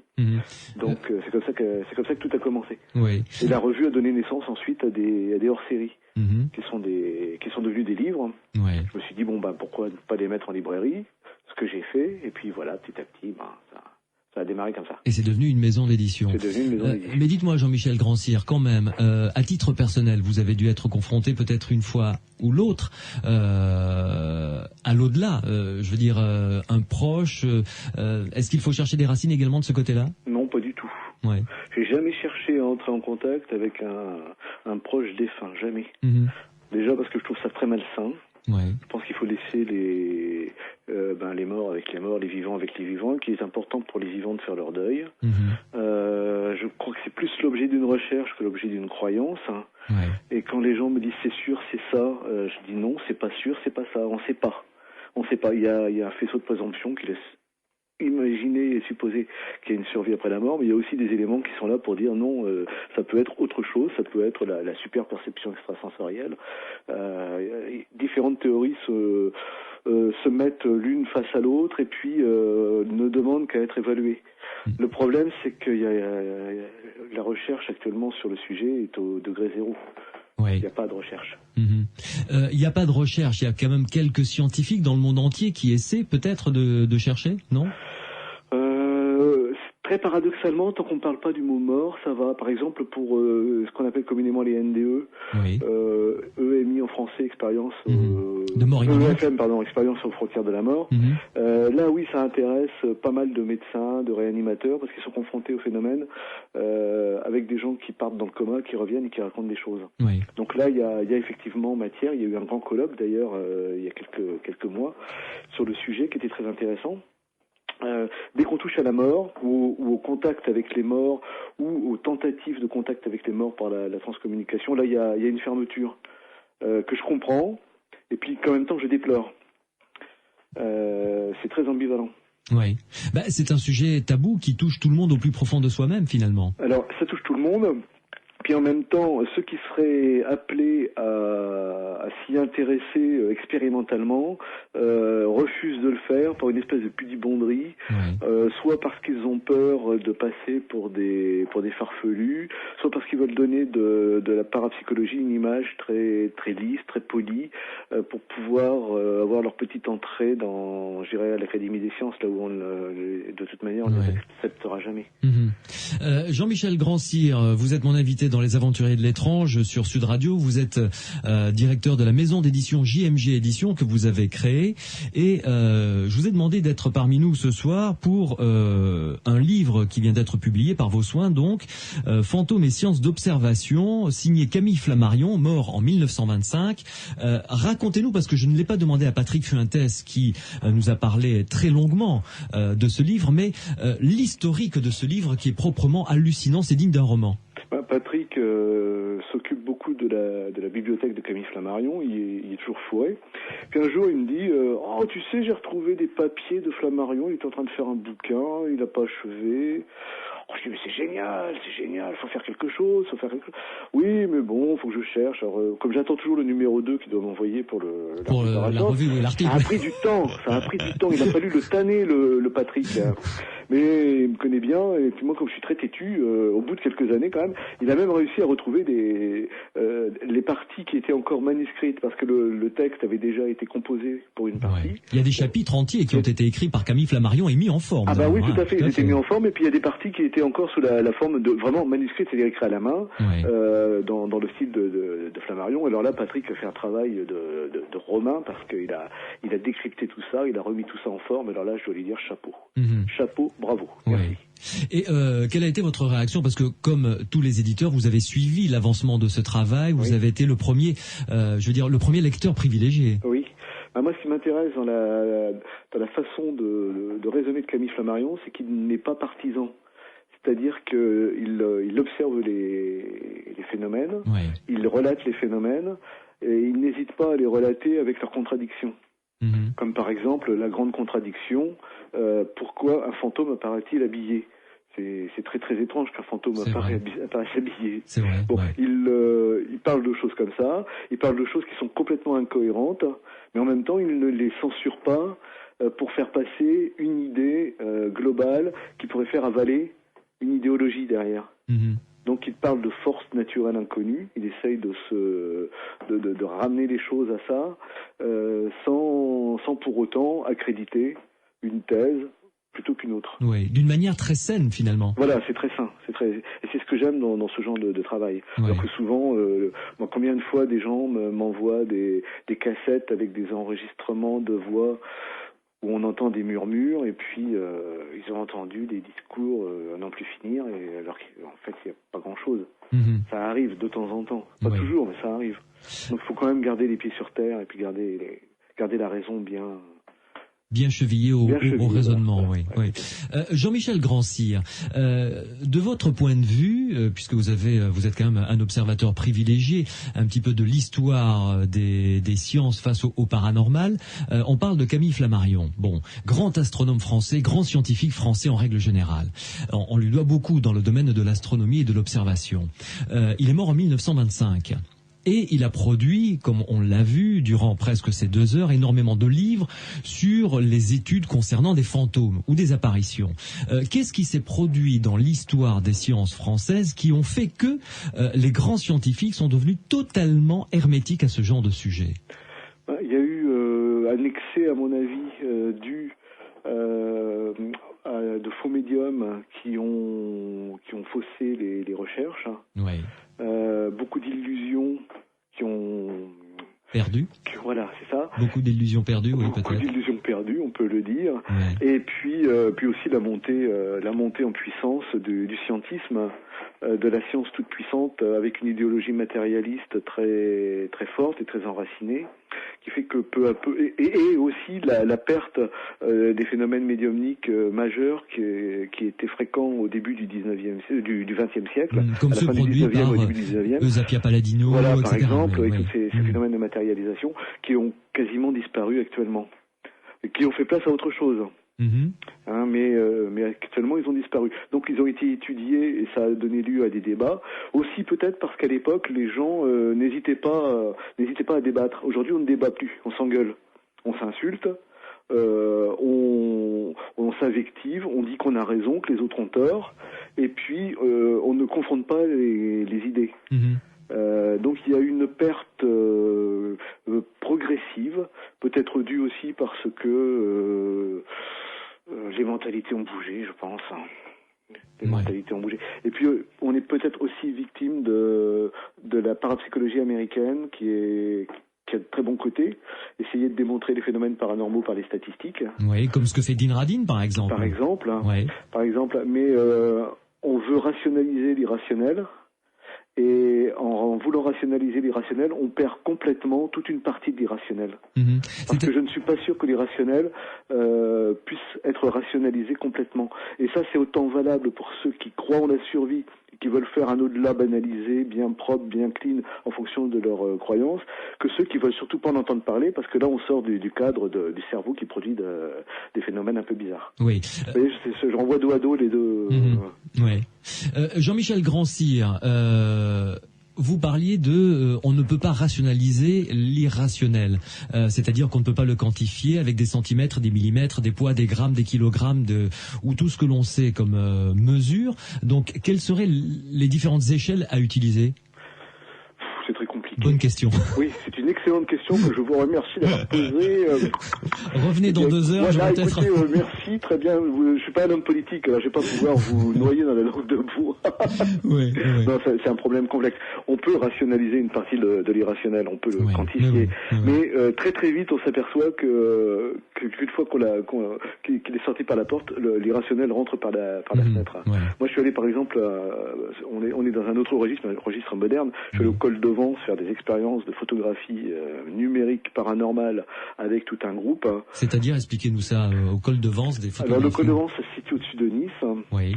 Et puis il y a une équipe de copains qui sont là-bas depuis des années et qui obtiennent des résultats absolument incroyables. Donc j'y suis allé à plusieurs reprises et une fois avec quelqu'un qui faisait une émission de télé, qui avait emmené son matériel. Et puis alors quand il a vu les photos que je lui ai montrées, il m'a dit bon, oui, tout ça tu prends Photoshop et puis c'est pas compliqué, hein, tu peux bidouiller tout ce que tu veux. Bon, donc on est allé là. Mais qu'est-ce qu'il y a sur ces photos? Racontez-nous un peu parce que là vous m'intriguez quand même. Oh, il y a des formes qui apparaissent, des visages qui sont complètement déformés. Il y a des tas de choses complètement irrationnelles. Complètement. Ah bon, d'accord.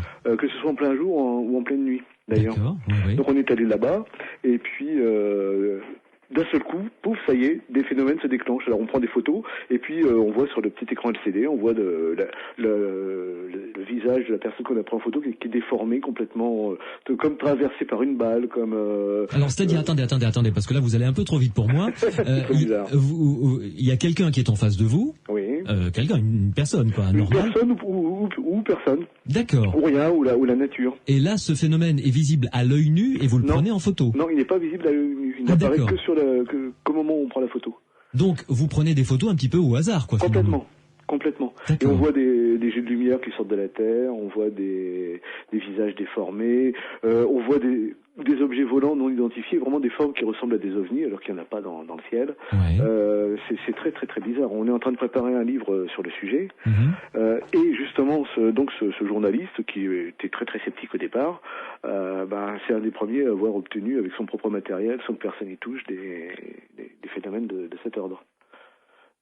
Donc là, on est complètement dans l'irrationnel. Ça ne veut rien dire. Ce ne sont pas des morts qui apparaissent. C'est pas un lieu hanté. Qu'est-ce qui se passe? On ne sait pas, mais il se passe quelque chose. D'accord. Et aucun physicien, par exemple, ou géologiste ne s'est intéressé à ce cas-là. Ça peut être produit par, je ne sais pas moi, je suis pas trop physicien, mais il peut y avoir des choses. J'y suis allé avec un physicien très très rationaliste qui, il est resté sur le flanc et il n'a pas compris. D'accord. Il n'a pas compris. Et ça se produit régulièrement, ce genre de choses? Suffisamment régulièrement pour qu'on en ait la preuve. Et pour qu'on en ait la démonstration, oui, tout à fait. Là, je suis formel, parce que moi, j'y suis allé, je crois, 3 fois. J'ai eu des phénomènes à chaque fois. Mais pas en permanence. Oui. C'est comme une espèce de crise, si vous voulez, ça se produit ça dure 10 minutes. Pendant 10 minutes, il se passe quelque chose, et puis au bout de 10 minutes, pouf, plus rien. Tout devient normal. Ouais. Très bien. Jean-Michel Grand-Cyr, vous êtes mon invité sur Sud Radio dans Les Aventuriers de l'étrange. Vous êtes le directeur de JMG Éditions.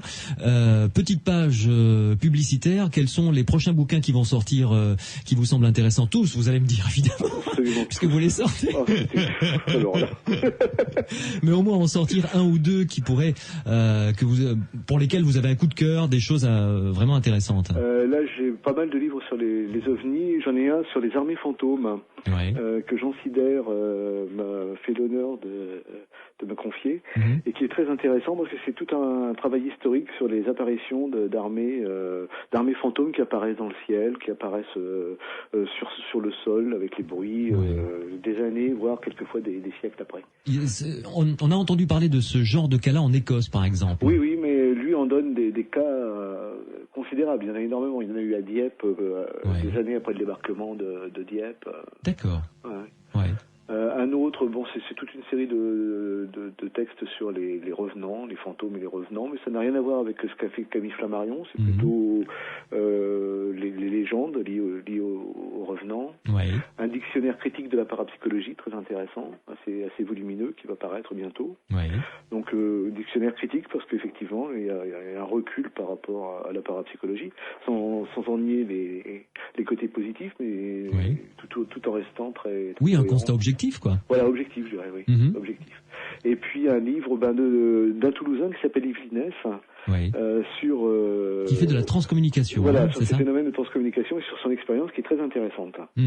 Voilà, bon. Donc il y a plusieurs bouquins en préparation. Très bien, tout ça chez JMG Éditions. Voilà. Merci beaucoup Jean-Michel Grandcir. Eh ben de rien. Je vous souhaite une bonne fin de soirée, bonne nuit, parce que là on va bientôt arriver à minuit. Oh oui, je sais. Et puis à une prochaine fois, on parlera évidemment des bouquins qui vont sortir. Je pense que celui concernant les apparitions des armées fantômes pourrait être un sujet tout à fait intéressant. Ah oui, tout à fait, oui, vraiment. Très bon. bon livre. Merci Jean-Michel Grandcir, à bientôt. À bientôt. Au revoir. Sud Radio. Samedi et dimanche, 22h minuit. Louis Bénédit, les aventuriers de l'étrange. Che Silorio Massarini, soutiene di force. Notre émission se termine, on se retrouvera bien entendu demain. Alors notez, demain on ne commence pas à 22h pour cause de football. Bordeaux qui va affronter l'OM au Vélodrome à Marseille.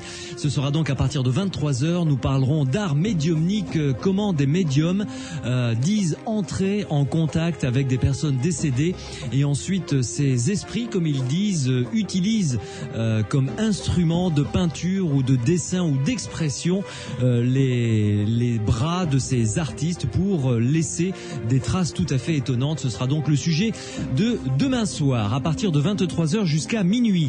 Un appel à témoins si, comme l'a dit Camille Flammarion, vous avez vécu un phénomène d'apparition de fantômes, votre témoignage nous intéresse. Vous nous écrivez par l'intermédiaire de notre boîte mail étrange@sudradio.fr où vous nous laissez votre témoignage et votre numéro de téléphone au 0826 300 300. Merci à Grégory qui a réalisé cette émission.